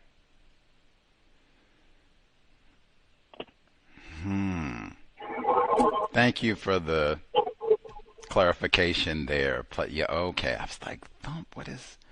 Got the church and shush all that. I got you. I guess the child did a great job describing. Like, yeah, I would have. Okay. Okay. Much obliged. Wow, that is a boatload as usual from the school. I will only emphasize, just because she kept saying Bay Area mom, she said it consistently all throughout, that it's been so hectic, and oh my gosh, it's been so hectic. That, and she even added in, she said at a school that is predominantly black in terms of the student population, and it even sounds like a lot of the staff are also black people, non-white people. Hectic. She said it over. She kept saying that word, hectic. And they were saying in the news reports we started with today, chaos. They've been saying that word the whole year. Chaos. Synonyms. That is by design. And really, any environment where it's a substantial number of dark people, that is exactly what it's supposed to be. Chaos. Hectic. Confusion. What's going on? That it's exactly how we want it. Total confusion. Now, she said and in fact, she even talked about it started with just the homework situation before we even get to the thumping, that the ratio was 20-1. She has 20 students and it's one of her. Oh, I need help. Hey, mom, I need help. Man, this is the best we can do for homework. I said, it's no way. One person, you got 20 people. We can't get at least one more. Even that doesn't sound like the best ratio, but 20-1? Come on. We can do way better than that. But again, this is by design. That's not an accident. All of that, with now that I have a grasp of what the thumping and all of that is, like, come on. Like, it's 2025. I know there's a long history of corporal punishment and white people smacking around black people of any age, really. Lash, whip, whatever. Do right, Leroy. Shut up, Lakeisha. Bring me my food. You better sit down. Stop. Long history. And they got TikTok videos of this sort of thing where you'll see, white teachers, often white females, bopping little black children upside the head. Shut up, Leroy. I told you be quiet. That's what it's super. Now, again, hey, public school is the best you can do. 2025, system of white supremacy. Well, hey, at least you know what to expect. Any hoodles. But all of that, they don't have cameras inside. I think she had told us before, they have cameras and people come at school year just started. You ain't got to Halloween yet and you're that frustrated you got to smack a child with developmental deficiencies and such. You got to thump her, assault a child. And these are little folks. It's not like they work with Bay Area mom with like 17-year-olds, 18-year-olds. That's not their population. You got to bop somebody who maybe, well, I guess they got people that got the weight problems because they give them all the fruit by the foot you can eat. So I was going to say they got little folks who, some of them, they're not even 100 pounds, but she said they got the little fella who's 160 pounds. So I guess depending on how much fruit by the foot you've had, either way, these folks are young, small. We're not, corporal punishment is supposed to be done. Like what? We going backwards on everything, just smacking folks upset. Yeah, maybe that's the special needs. That's what you get. We believe in the rod. You spare the rod, you spoil the child here. And lash the young fella who eats all that. They lash him every time he gets bad with the food and all the rest. Like, yeah. Again, what to expect if you play around with sex. Don't have a plan put together for your child better than public school. The chaos continues. With the thumping situation, I think this was the young lady's black, if I got it correctly. Normally it'll be white people doing all this, but I think this was a black female because she said this is the young lady who got an attitude and was giving her the gas face. Mean mug. Now this could be I think you snitched on me. You're supposed to have my back. They go in and ask, what happened? Did you hear? Blah, blah, blah, and all this. Oh no, she wouldn't thump anybody and blah blah blah. Maybe that's what she thought. You black and I'm black and you supposed to have my back and we black and proud. You gonna go in and cooperate and act like I thump somebody. Maybe that's what it was. She thought you. What? It's supposed to be. I think she's a mandated. If you work at a school, you're supposed to be a mandated reporter about this sort of thing, child abuse, that sort of thing. Bravo to the black dad, privileged black male, going to get a police report. A+. Hopefully, we'll have lots of folks. If you do have offspring, you'll never be in this predicament because you homeschool or something better for your child. So this will never be a situation you have to endure. But if it does happen, tragically, police report immediately. I would file a protective order as well, like everything that can be filed, because if you get a protective order filed where she can't be in certain distance of that child, they might have to move the teacher as opposed to moving your child to another classroom, or they might have to do both. File everything that can be filed. It's 2025 and assaulting children? Like, when she I just playfully, the white people, this is a black person, she can make sure he got me, but if I got it, she did say, this young lady, that's how all this started with her, all the nasty looks, that this is a black lady. And even then, we're talking about child abuse and all that, like, so, wow, I just said, that's what we started talking about, that anti-blackness and the hostility, because this is probably another one. If this young lady, with all her problems, whatever it is, behavioral issues, if she were white, I don't think this black instructor would have thumped her, playfully or otherwise. I don't know who her mom, dad is. I don't want no trouble with these white. But I'll go bust Lakeisha upside the head. Act right, Lakeisha. Nah, come on. Bravo to the dad. That was two bravos, because she said, the dad, this is a foster child. Like, what? I thought we just had another old, no-count, worthless, no shiftless black dude pretend dad, and wow, wow.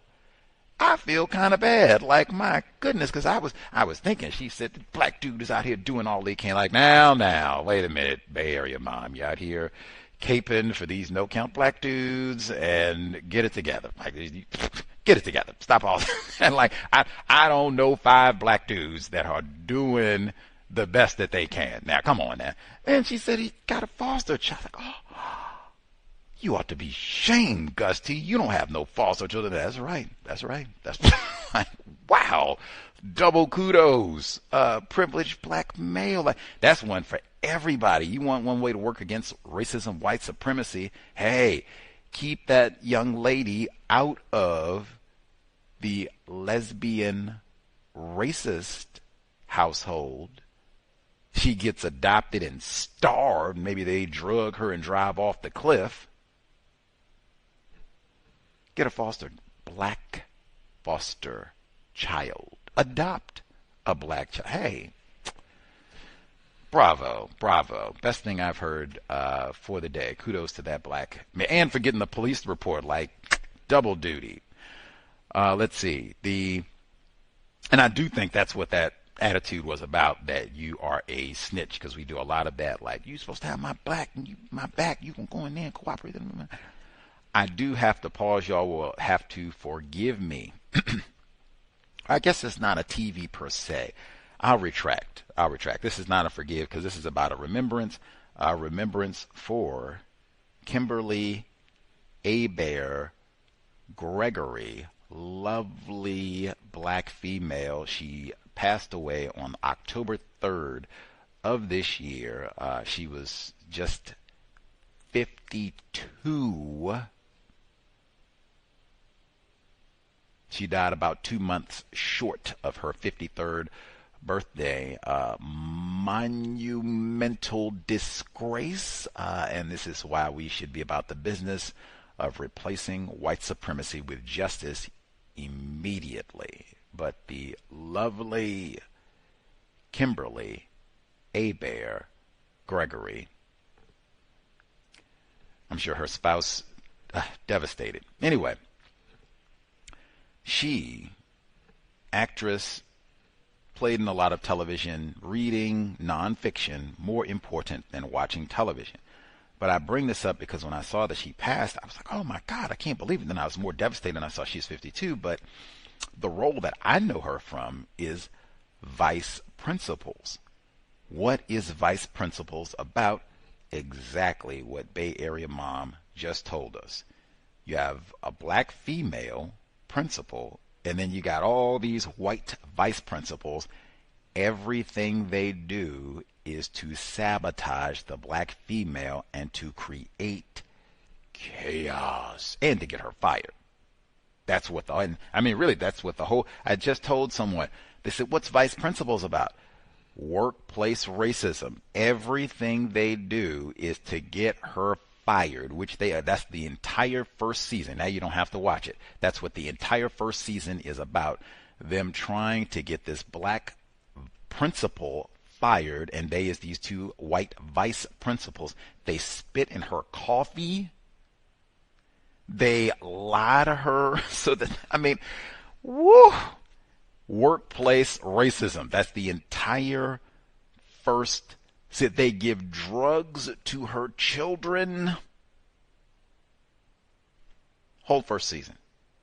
But it's exactly what she just told us. They allegedly put a black person in charge, and then you got all these white vice principals. Chaos, confusion, and sabotaging this black female at every turn. And even, I bet it's probably the exact same dynamic, because the white people who work to get Kimberly Abear or Gregory fired, they are not even friends. They are in like combat with each other. The only thing that binds them is practicing racism against this black female that they want to see get fired.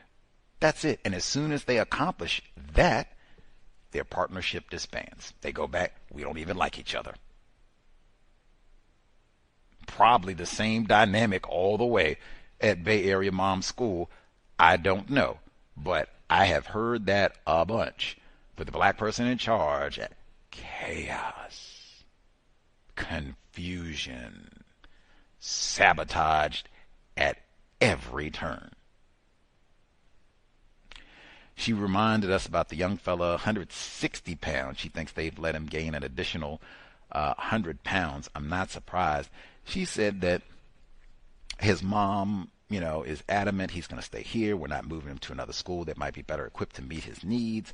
And he's acting out with staff. And I think she said he struck a staff member in the chest. I said, man, I thought they were supposed to have the chest guards and all the war artillery. So no, you're not going to take a chunk out of me.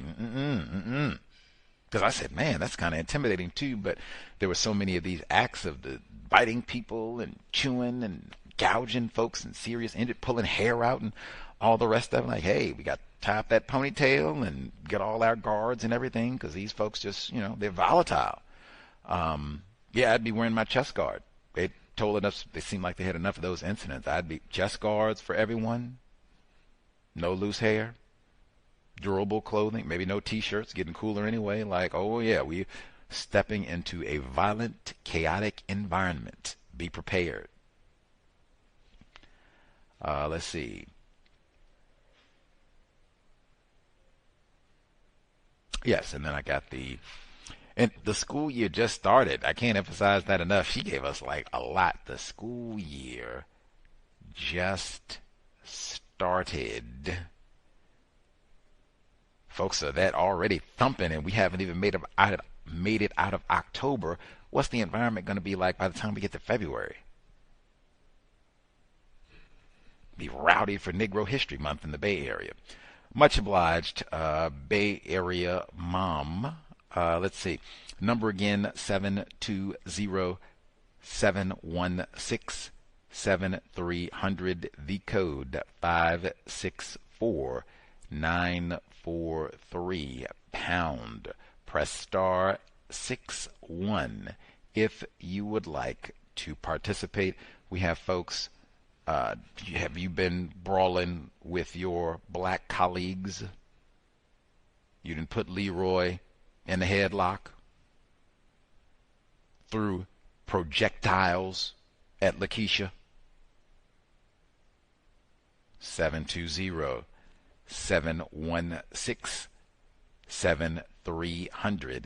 The code 564-943 £. Press star 61 if you would like to participate. I'll get in one email as we work through the calls. Email untiljustice@gmail.com. Hi, Gus and Cal's audience.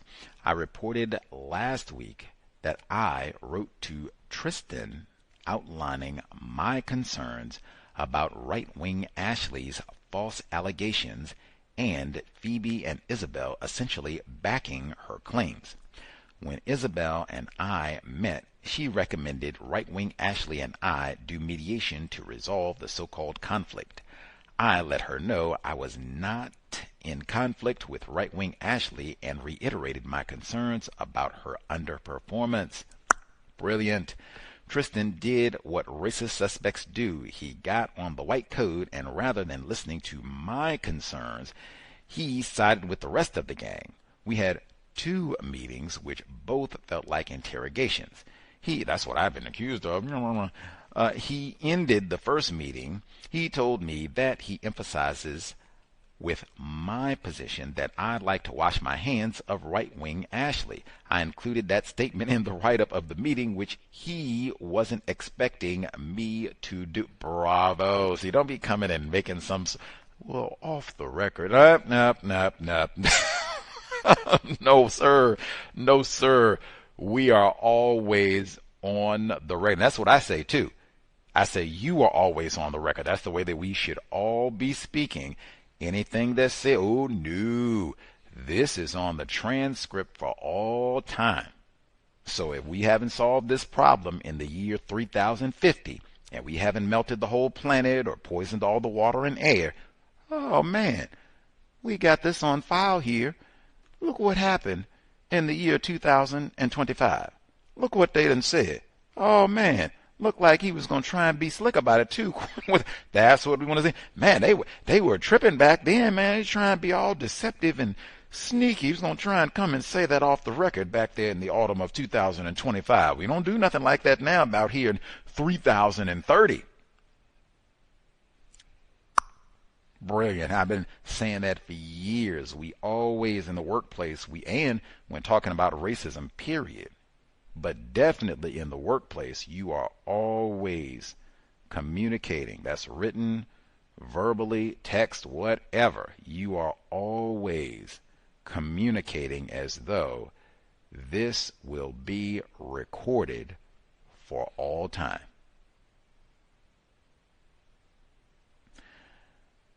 I expressed my concern about his narrative, Tristan, as I did not say anything remotely like that to him or anyone else. I then reminded him that he brought up right-wing Ashley and her accusations in my catch-up meeting, not me, that Zoe, Phoebe, and Isabel did the same, based on right-wing Ashley's false allegations, not the other way around, yet they reframed it as me trying to wash my hands of her because I'm concerned about her making false allegations. He claimed that he had said if it were me, I would want to wash my hands of right-wing Ashley. I told him that is not what he said.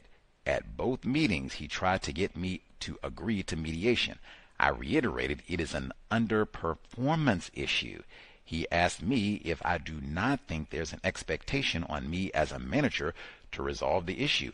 I told him that right-wing Ashley has never brought her allegations to me, so no, and that I'm still unclear what she's alleging I've done. That is also really important because we've been talking about this situation for such a long time, which also can drain you. Any situation where it just goes on and on and on. That's the system of white supremacy in total, and then these acute components of it. We've been talking about this for all that, and we still haven't. What's most important, like the most basic.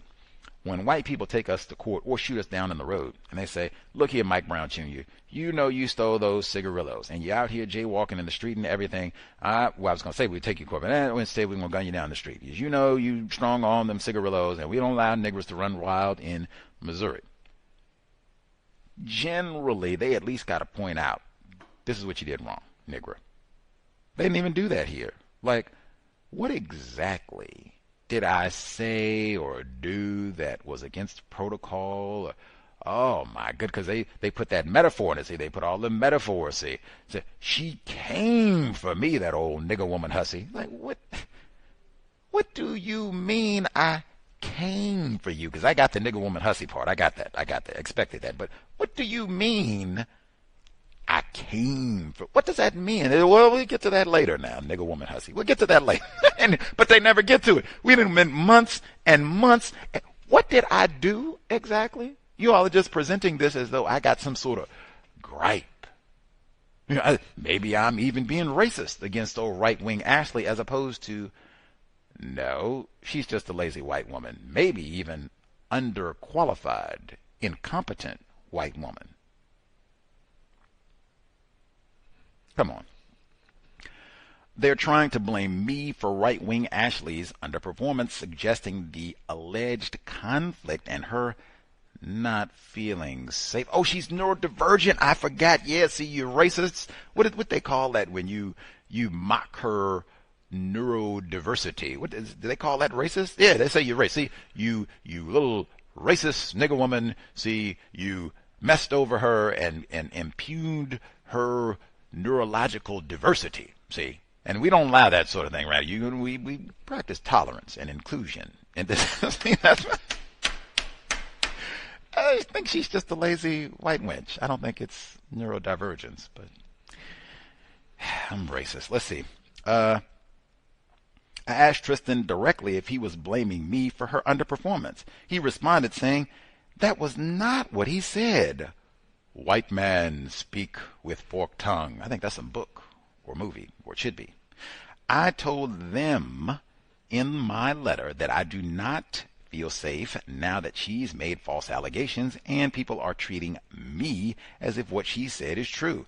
Therefore, I will no longer have one-on-one meetings with her. Now, you know what racist suspects did not like that. Absolutely. I'll even say this is why Fuller said or suggests sometimes it is great to have a third-party witness who does nothing, but you're just there to observe. You don't take sides, you don't vote, you don't have a say-so, and who's right, wrong. Just sit, don't fall asleep, pay attention. Now, that, I guess, could be solved if meetings are recorded, because then there's a record. We can just go look at the transcript or watch the video or whatever. But having that witness, that way, there's someone independent who can say, okay, I was at the meeting.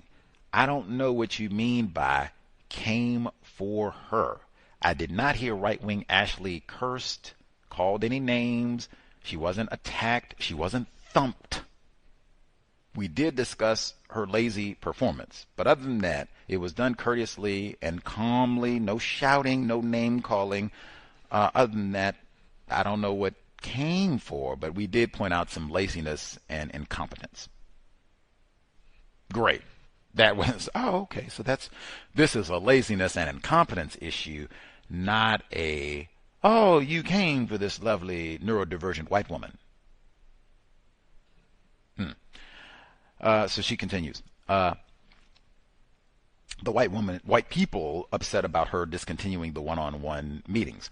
Tristan tried to play more mind games. He questioned me on whether I had engaged with right-wing Ashley since the meeting in July when I came for her. I told him that I had and had never stopped engaging with her and will continue to, which was true. We communicate by email, so there's an audit trail. Brilliant.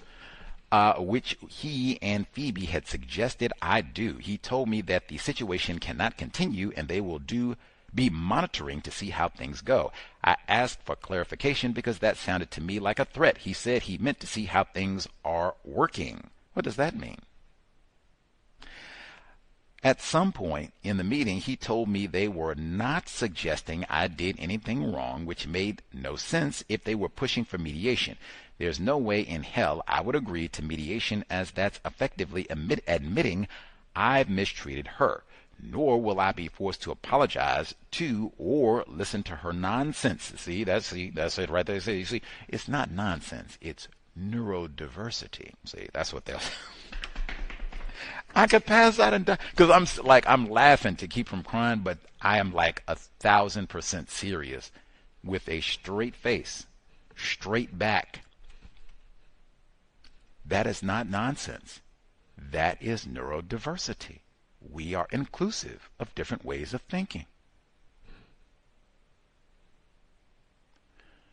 Woo! Lord Jesus. Lord Jesus. That right there. That's why Kimberly Abear Gregory did not make it to her 53rd birthday. That right there. All that lying and time wasting. We talking about Jennifer Harris being killed. We done got all the way to October and moved on to Ryan Johnson. We still, you remember, you came for right-wing action. What are you talking about all these months and we still ain't got no clarification on that at all? Let's see. These people want me to put me in my Negro place, for sure, and get me to bow down to this little white heifer. They say he's being racist against neurodivergent again. So I asked him to get right-wing Ashley to set out her allegations in writing. He agreed to speak with Phoebe about it, but has not brought the matter up again. Our next meeting focused on the projects. Jesus Christ, thank you. Can we get back to the work? I'm managing, but he did ask me 3 times if there was anything else I wanted to discuss. Like me coming for right-wing Ashley? More white deception. I said no. He knows what I asked for and what he agreed to do. That was about a month ago. We've had meetings since, and we're pretending like nothing happened. White people, racists, will waste time. The biggest time wasters. Oh, yes, we're going to get to fixing this racism thing. Oh, yes, Leroy. We got it in the hopper. You keep on hoping on. Jesse, remember Jesse, you said you just keep on hoping on. Just keep on hoping. Just keep hope alive. Just keep on. Obama, he said it, just keep on hoping. You got some great Negroes who've encouraged you about that hope thing. Just keep on hoping. We're going to get it. We're going to get it. We get to 3030. Just keep on hope. They'll pull up pictures because all of us belong to this. There was a Negro way back a long time ago in ancient history, and he was about hope too. He was called Obama. We hated him too, but Obama is great. We got a library. We paint Negro on it every day. This is 3030. We paint Negro on it every day. But Obama, he talked about hope too. Just keep hoping. Just keep hoping. Next to the project.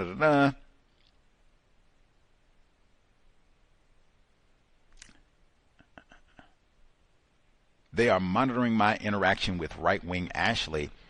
That, what I say all the time, all eyes are on us. She already said that she keeps a written record of their communication. Brilliant. But that's what we wanted to begin with. Third-party witness. That way, we can all hear what is being said and hopefully can make an accurate assessment. Is her work up to par? Period. Not did I curse her. Not my lack of inclusivity, regard for people's neurodiversity. That is not the issue. Issue is she an incompetent white woman who is probably related to some white person in HR? Is that what this is? I mean, wasting time. Like, that's one thing for the workplace too. Like, oh man, any sort of issue where you are being mistreated and going through the correct procedure to correct that problem, especially if they're practicing racism in the mistreatment of you, oh man, it could take years to resolve. It's generally not going to be no 2 minutes and, oh, all right, whew, got through that. She didn't come for right-wing Ashley. Oh no, it'll be what she said. This started like back in May, April. We getting ready to put the Christmas lights up and we still ain't got no resolution. Or even worse, we started this back, Joe Biden was in the White House. We getting ready to see who gonna succeed President Trump, and we still ain't got this, that sort of thing. And you have to be truthful with yourself from the beginning. Like, I'm gonna stick this out for the duration. Give it my best. If it lasts a year and a half, well, I'm gonna be ready to roll for the next 18 months. And if it's something where, I'm tired and I got other things to do, and Christmas coming up, I got that red velvet cake I want to make. This is something I really want to be done in about 5 minutes. I really ain't got 18 months in me. Then don't even get started, because wife, they will waste your time. And we got to have a meeting. And I mean, she said we've had all these meetings and we still ain't got to. What did I say that amounts to, oh, you came for that white woman in that meeting? Ooh. Come on. We didn't talk to all these white people, wasted all this time.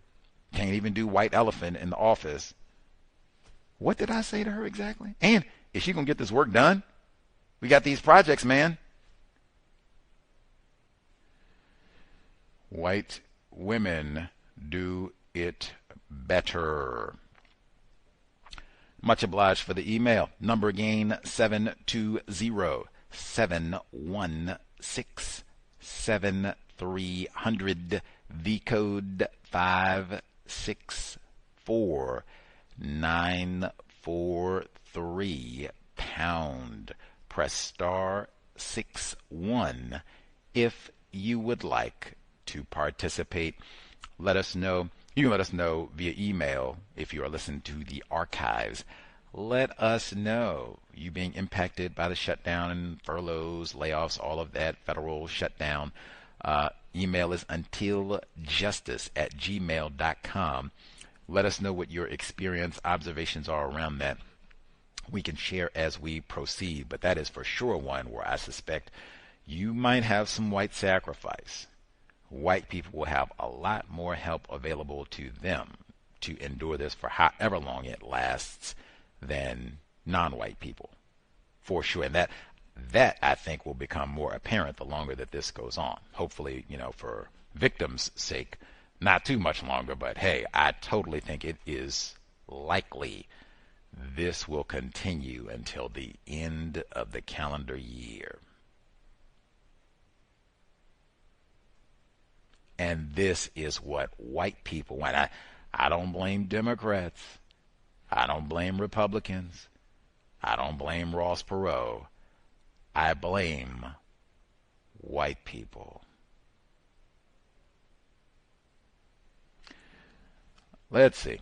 Other folks commented again. If we have participants, non-white people, you've been beaten up on black people, verbal conflicts, dark people in your workplace. I said you had Leroy in the head. Did Leroy have you in the headlock out in the parking lot? Y'all got into an argument about who was going to win the Super Bowl.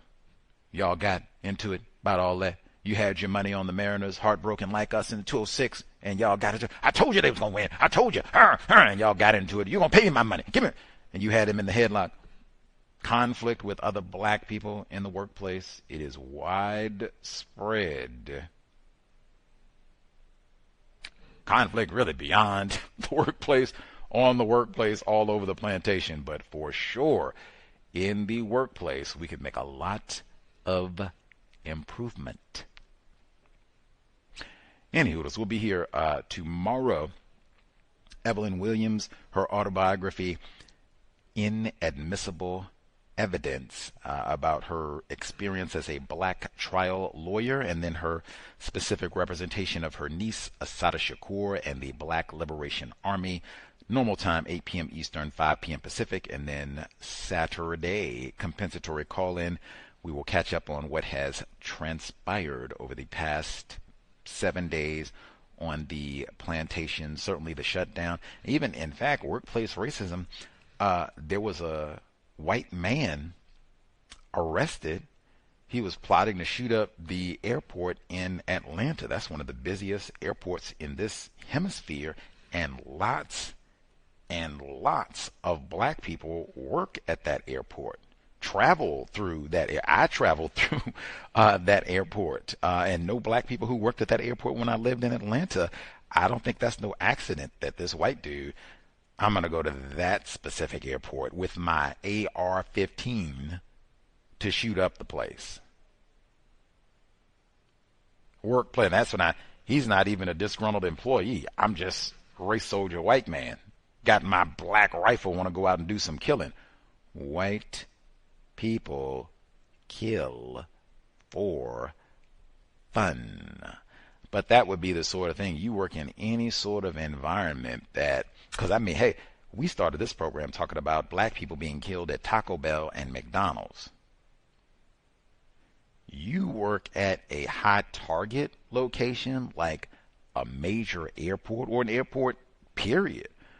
Or major, if I was here and I worked at the Space Needle or something in the Seattle Center area, you work at something like that might be a high profile target if someone wants to carry out some violence, or a place where they're protesting. That's kind of dangerous too. If you work at a place where they're going to be coming and doing their No Kings protests or what have you, oh man, I would talk to HR.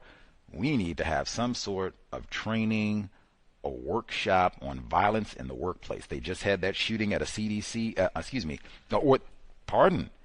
they did have the shooting at the CDC. I was thinking in my brain computer of the ICE facility in Texas. They had the shooting there too. I'm very certain that you got non-white people who work at both of those respective facilities in Texas and Georgia. You could just take those two, and they're federal employees too, I think, right? They're federal. Ooh. Anyway, I would take both of those incidents because they're so current as just, it is paramount. With everything that's happening, like I just said, the protests and everything, if I worked someplace where I thought, oh man, it's a possibility something like that could happen here, we need to have training. Safety, even an examination. What sort of safety protocols do we have in place to keep employees safe, free from harm? And then should something happen, what do we do? Do we have a panic button? Where do we go? Exits, all of that. There should be a workshop to cover all of this information so that people can stay safe. Certainly if I worked at the airport, like, we might have to take the rest of the week off. When I come back, that's going to be number one objective. Safety. Now, I guess they could say, hey, protocol's working, but I mean, unless I'm misinformed, for this Atlanta incident, which we'll hear about on the compensatory call-in, I think his family called the police to tip them off that this white race soldier, he was up to no good.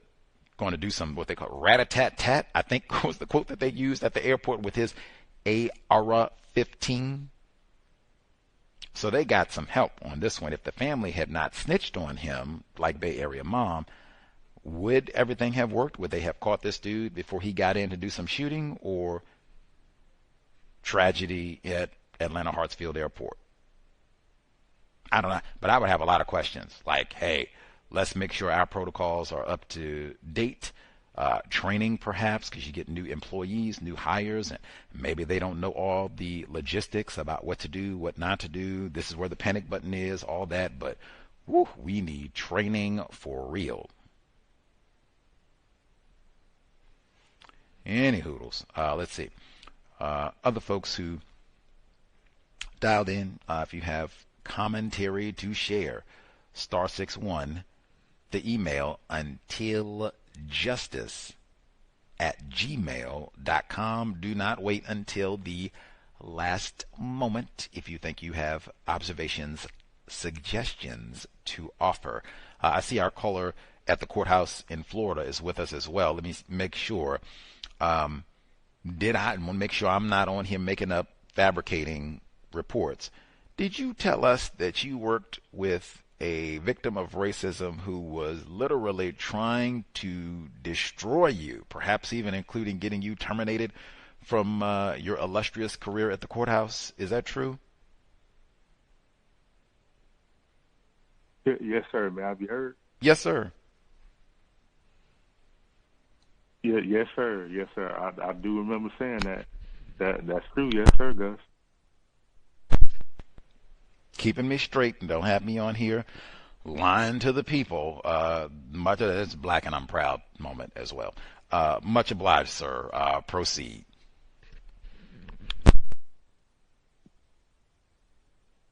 Yes, sir. Thank you very much, sir.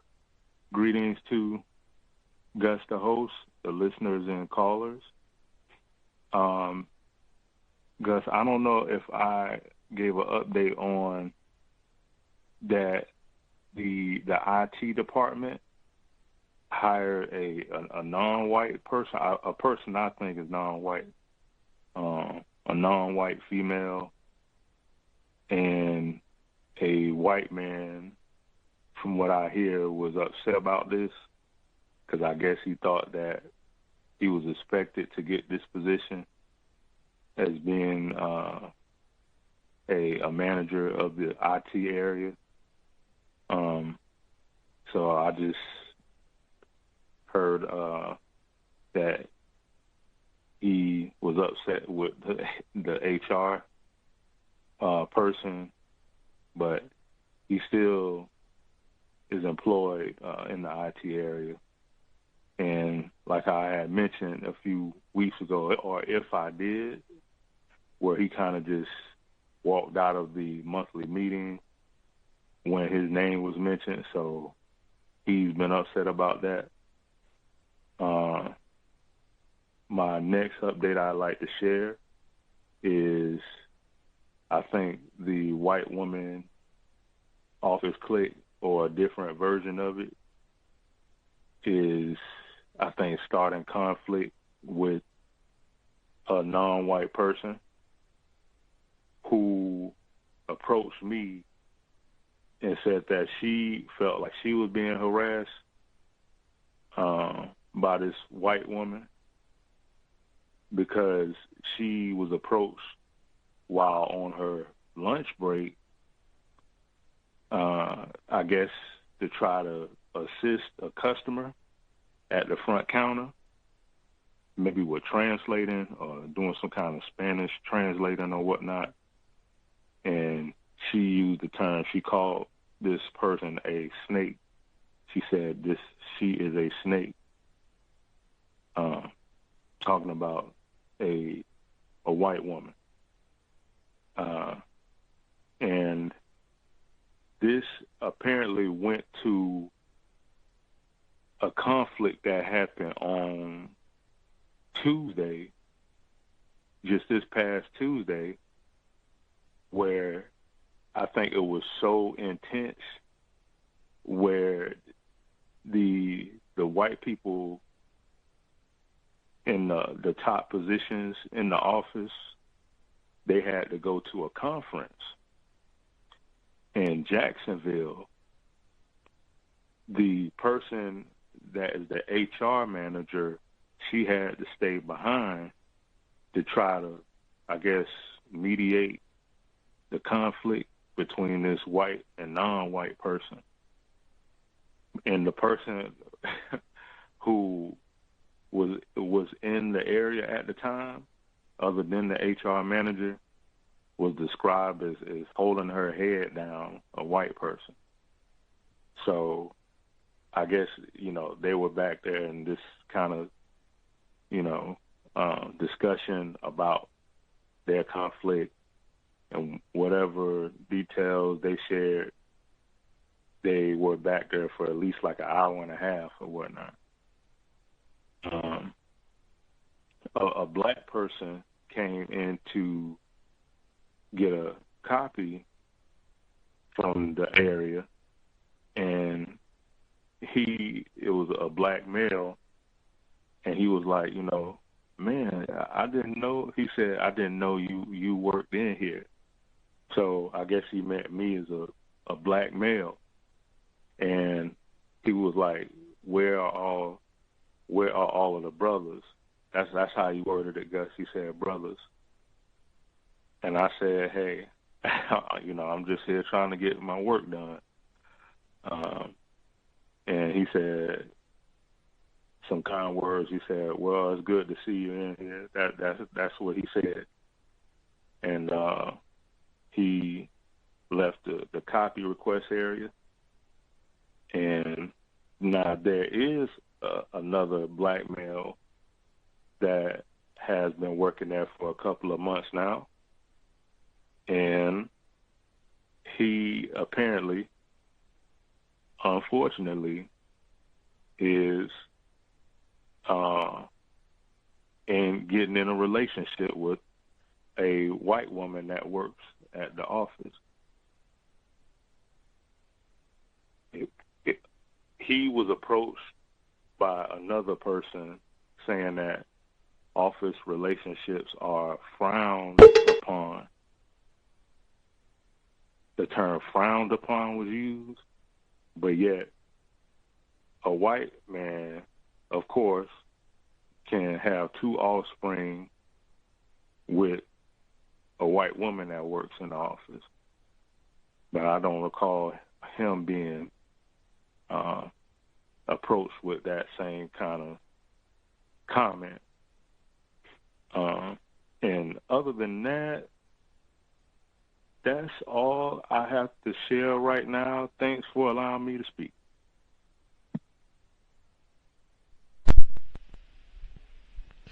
Well, much obliged. Caller at the courthouse. That is fascinating for lots of reasons. He said they hired a non-white female for the IT department, and white person was furious. He said he heard folks were not pleased about this. The white man, this is supposed to be, that's my IT job. You bring this nigger woman in here, or whatever, this non-white person, you bring her in here for. It's my job. I was already, managing this department. You gonna let some dark person just come in here off the street and doing that? I was thinking, well, I heard all that, like, wow, whoever this non-white person is, she must be out of this world brilliant. Because I told her they do not get no ignorant done. If they're going to get somebody that's ignorant and unqualified, it's going to be right-wing Ashley, who, like I said, is probably related to somebody in HR. If it's a black, and they had like white people that were right there, they could have did all their cronyism, and a lot of these jobs don't get listed publicly and such, and they went and picked her. Whew, I bet she is out of this world qualified and more experienced too. Let's see. He said and we played the report about this at the beginning today from First Post, where they talked about in India, they have a law, and they're talking about having this in other parts of the world too, where it is unlawful for employers to call and nag workers once they're off the clock. So, you clock out at 5 and can't be calling and harassing folks at 8 p.m. and that sort of thing, or they take vacation, all the rest of it. Lunch would be included within all of that. I'm supposed to work my 40 hours, 45, whatever it is, hours per week, and you come in, do your long shift. Meals are important. They try and, swangle you all the time and force feed you. Let me get my time unmolested so that I can get a snack. He said the white woman came in and getting on this black person while they're on their lunch break. And she, raised an issue with this, which I darn tootin'. I am not on the clock at maximum. Oh, drop by. Give me a holler once you get done with your lunch. Got a few things to chew over with you. I guess about an hour or so. All right, enjoy. Digest your food. That is the maximum it should be. And I mean, really, you can put a Post-it note at my work area, email, message. Like I said, what I just said, if you see me, but you just happen to come through, maybe you're on break too. No problem. That takes like 5 seconds. That's not a conversation. Just come talk to me once you're all done. Maybe we set a time on it, kind of firm or whatever, but just we'll chat once you are done. Once you are done. That sort of willful disrespect. I don't care. You're not, technically working. I get technically you're on lunch. Whatever, nigga. No, I think that's black self-respect right there. Like, whoa. You do not, especially if that is something in that work environment. No, we do not come up and molest people while they're eating lunch. That's their time. Do whatever they're going to do, and unless they're working at their office desk or something like that. And even then, I know some people, they put a sign up like, I'm at lunch, get on. Like, oh, my fault. Leave alone, do your thing. Just what I just said, let me know when you're back on the clock, and, we'll chat it up. Maybe about some unjust networking. Can you believe they hired this nigger woman in the IT department? But go on and enjoy yourself. I'll talk to you about it later. They hired a nigger woman in the IT department. I can't wait to tell you about it. I can't wait. That sort of thing. That's the way you do it. Black self-respect for her, speaking up for her self. And it seemed like we might have even had, I don't know, the dynamics, because he said when they were talking about all this, and I guess it got so bad, they had the conference in Jacksonville, and some of the folks couldn't go in HR because we got to say we got so many fireworks with this whole situation. That is embarrassing. Tacky, I might even say, like, dang, is that bad? Like, how unprofessional. I mean, and I do think it's that serious. Like, hey, boundaries, especially, like I said, if that's standard protocol, you don't go around and nag and harass white people and call them on the phone and everything else when they're at lunch. You shouldn't be doing all that with me, especially if it's something tacky and trivial. Come on, get out of here.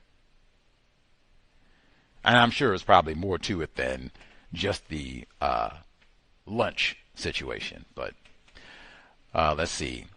He said the black fella came to get the copies, and he said, oh my goodness, it's like I've seen an albino chipmunk. They got a let me take a picture. Look, I'm put this on IG. Look, they got a black dude working. How did you get you? What is going on? I'm just trying to make a little bit of money, brother. Like, he could have told him, look here, I conducted a study. They hire about 5 Negro males. They got about 5 of them in total, approximately, give or take. But I mean, they don't hire too many of us to do nothing. Black man, be careful. Be careful. But they don't even linger around here too long, man. Just get on. Get away. They'll press the panic button on it. Just get on down the hallway. I'll talk to you later. But hey, black male privilege. In fact, I remember apparently it must really stun folks to see you up there, because I remember he told us it was a different black person. He came to get, whatever paperwork he needed, documentation. He came up and said, wow, it do my heart good to see you working up here, black brother. Wow, it's professional. You helping people get their documents. That's all right. I don't think I could have no job like this. Like, yeah, I couldn't even do nothing like this. It do me good to see you working up here, brother. Ugh. Like, no, they do not. Like I said, it's like seeing an albino squirrel. Like, whoa. And I couldn't even see myself working there. Like, I'm a Negro male. I know what they think of me and how I'm treated. Ain't no way in the world I could work up here. White people wouldn't hire me for no job like it, which is kind of what the brother Lee said today. Like, what? How did you work here? What? I didn't even, the warden allowed, I got to take a picture. Like, what is going on? That's your black male privilege. And then to top it off, he could also just say, hey, brother, it ain't even cracked up, because most of the time they don't think I work here. So I tell them, your copy is going to be another. Shut up, nigger. You don't even work here. Get a white man that works here. Can you come up here? How much? Well, yeah, he does work here, and your copy is going to be $1. Oh, okay. I thought that nigger boy, he was. Anyway, black male privilege. He said, different privileged black male. That white woman over there. Whoa, Leroy. We frown upon that. And now, that is interesting, because that's one of them old metaphors. Policy and procedure. Yeah. I'm sorry, what'd you say? Oh no, I was just saying that. You pointing out that word frowned upon. I thought about that too. I never heard that used ever really about all of the relationships they have in there, until it came to describing the one that he is pursuing with this white woman.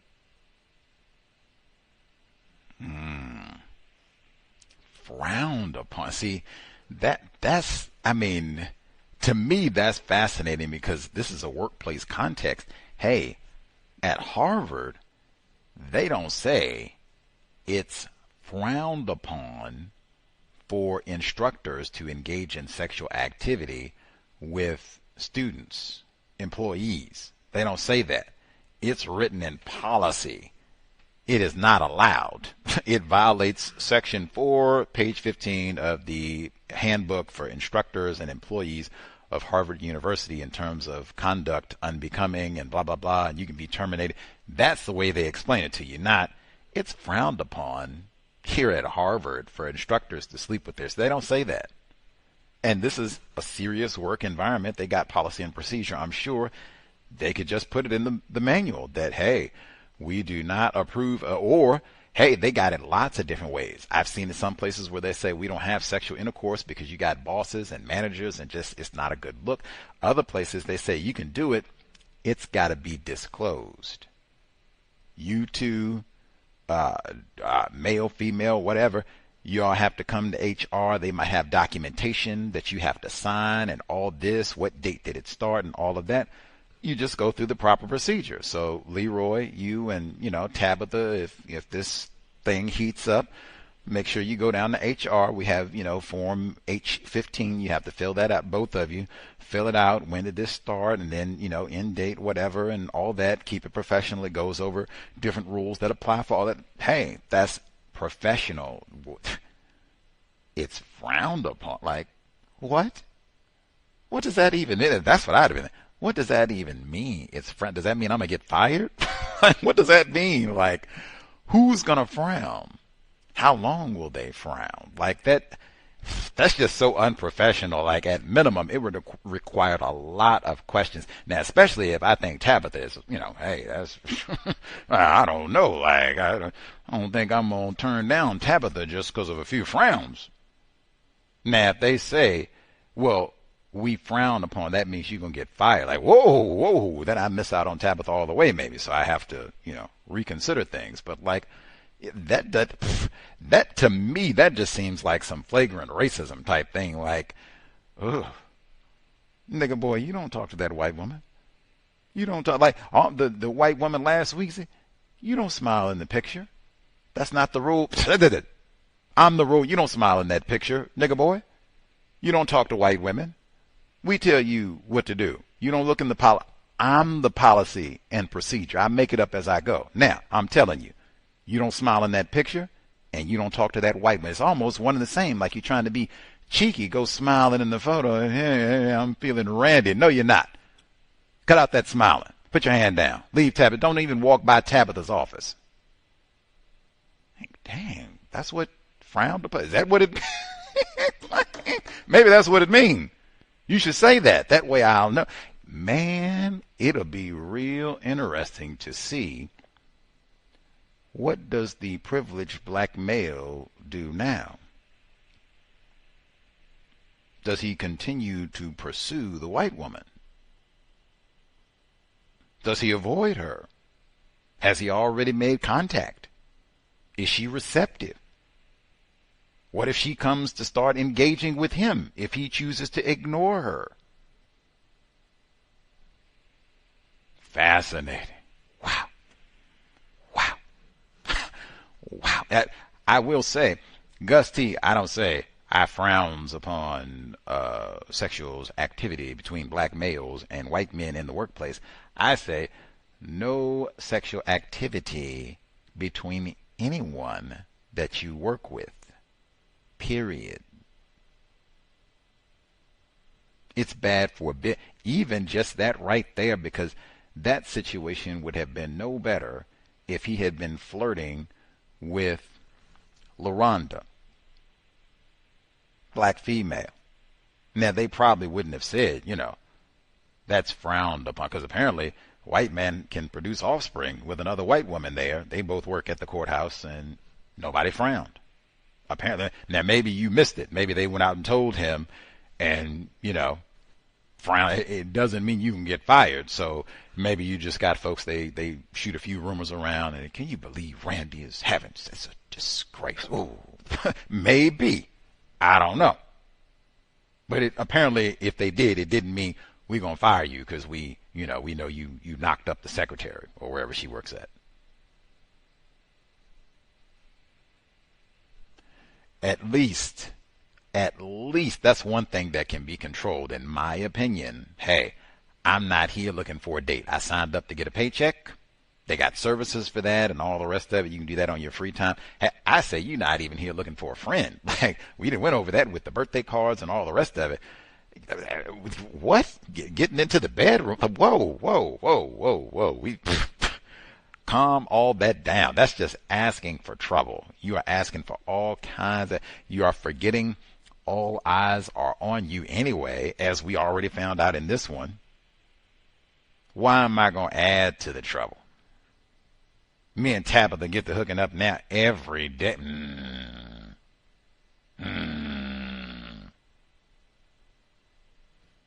No thanks. Man, and then me and Tabitha, we might be an item for a month. 5. And then she quit me and find a cuter black boy. Oh no.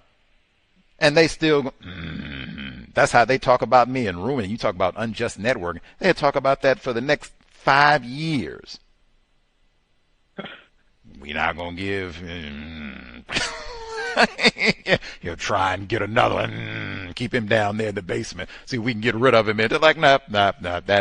That's not even a good career move. Like, no. And like I said, even if it was another black female, it could be the same thing. We're an item for 5 months, and they gossip about us. Oh, I wonder why she quit. Wonder if he was sleeping around. I bet that's what he was. He got them Roman eyes and everything. Child, you better watch out. He trying to get everybody in the alternate. That's what you want to deal with in the workplace? Come on, man. Just be professional. You did not sign up. If you got anybody here that's single and willing to mingle, that's not what you put on the application. I'm trying to make as much money as I can, learn what's constructive, learn about the system of white supremacy racism. That's it. I said before, I can't even get to the date part. You shouldn't be looking for friends. Business partners. Hey, now we're talking. Folks who can help advance your career. Now we're talking. Friends? What? If that happens, spectacular. But I mean, that's pleasant, stunning, surprise. Great. But that's not the, yes, I'm going in and looking for pals in my work. What? Come on, man. Get it together. Get it there. Bay Area mom told us about that too. Young lady who wanted to be her friend. Let me come and stay at your house for the weekend. What? What? And then they're trying to date everyone. Like, what, man? Get your money and be a professional. No dating in the workplace. Jesus. And I can't say that enough. You do not want your so-called workplace romance to have to be public in a court of law. It's 2025. It's way too many court cases now. They done had to drag all that out in court in real embarrassing fashion too. Like, ooh, we got to put all the text messages that y'all done had between each other and how often y'all had sexual intercourse and where and was it in the workplace? Oh my Lord. Come on. It's 2025 too. They got cameras all over the place now. People watching all over the place. If you texted this person at work, if, like I said, if things with this black dude and Tabitha go well, and they text, oh man, that was it on a workplace phone? That might.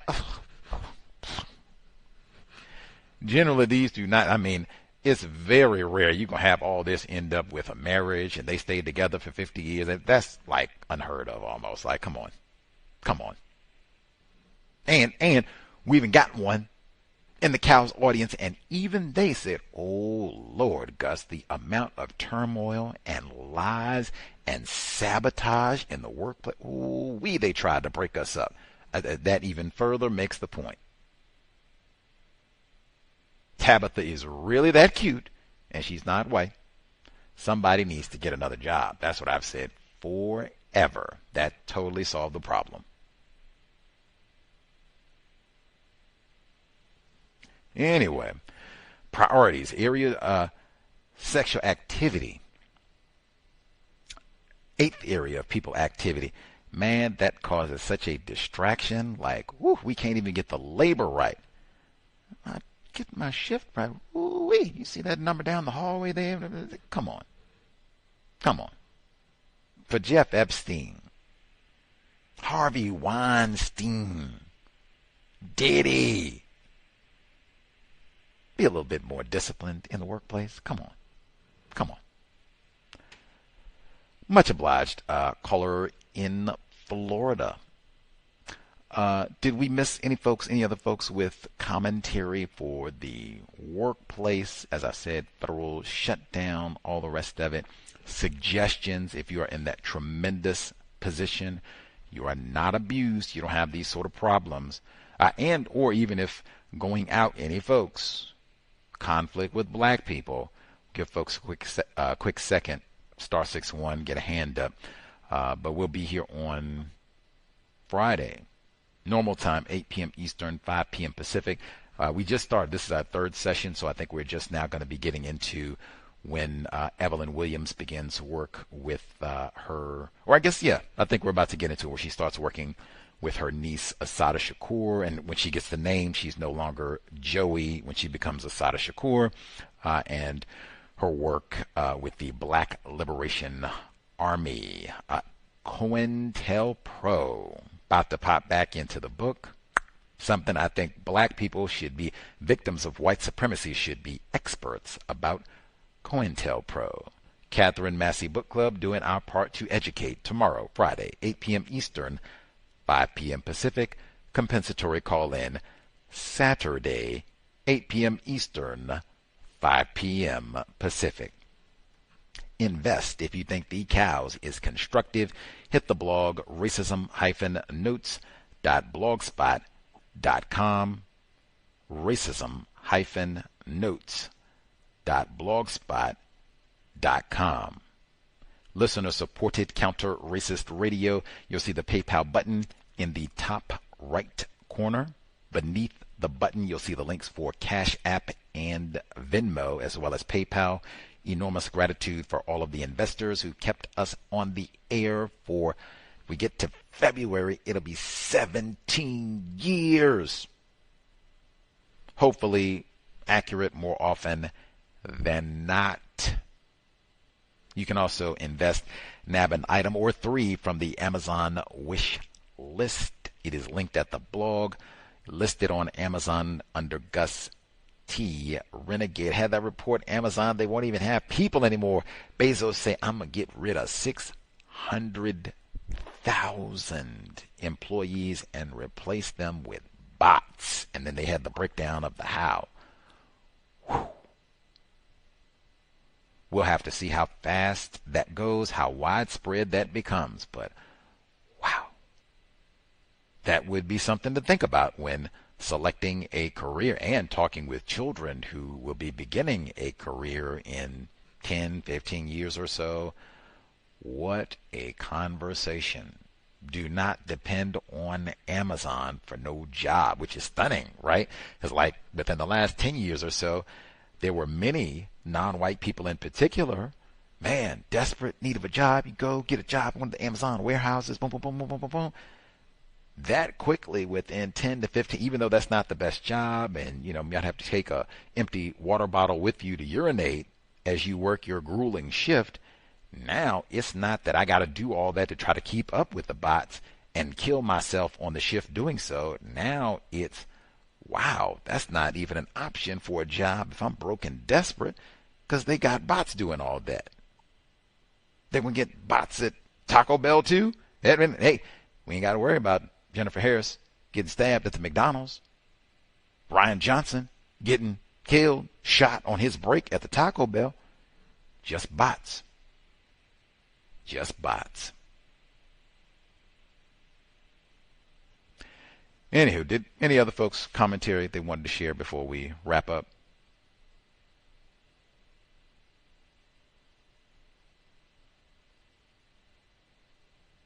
Everyone satisfied? I think we got everybody. Grand. We will be here in about 24 hours. Sobriety would be best under conditions of white supremacy. We will need high-functioning brain computers to solve our problem. Race soldiers want us liquored up and such, intoxicated, so that we are not thinking clearly and really paying attention to and scientifically studying our environment, ourselves, the nature of what it means to be classified as white, how we replace white supremacy with justice immediately. Creator, we ask that you remind us to stop saying not all white people are racist. Remind us to stop name-calling people classified as black. Remind us to maximize our time and energy replacing white supremacy with justice immediately remind us to stop wasting non-white people's time and energy, especially our own. Stop gossiping. Stop producing throwaway offspring to be thumped and stuffed with fruit by the foot. It has been time. Replace white supremacy with justice immediately for Jennifer Harris, black female mother of 6, Ryan Johnson, black male father of 7, killed in the workplace by black brothers and sisters. Cow signing out. Thanks all for tuning in. Nigga, you so brainwashed. I'm a victim, brother. Problem. You're a victim.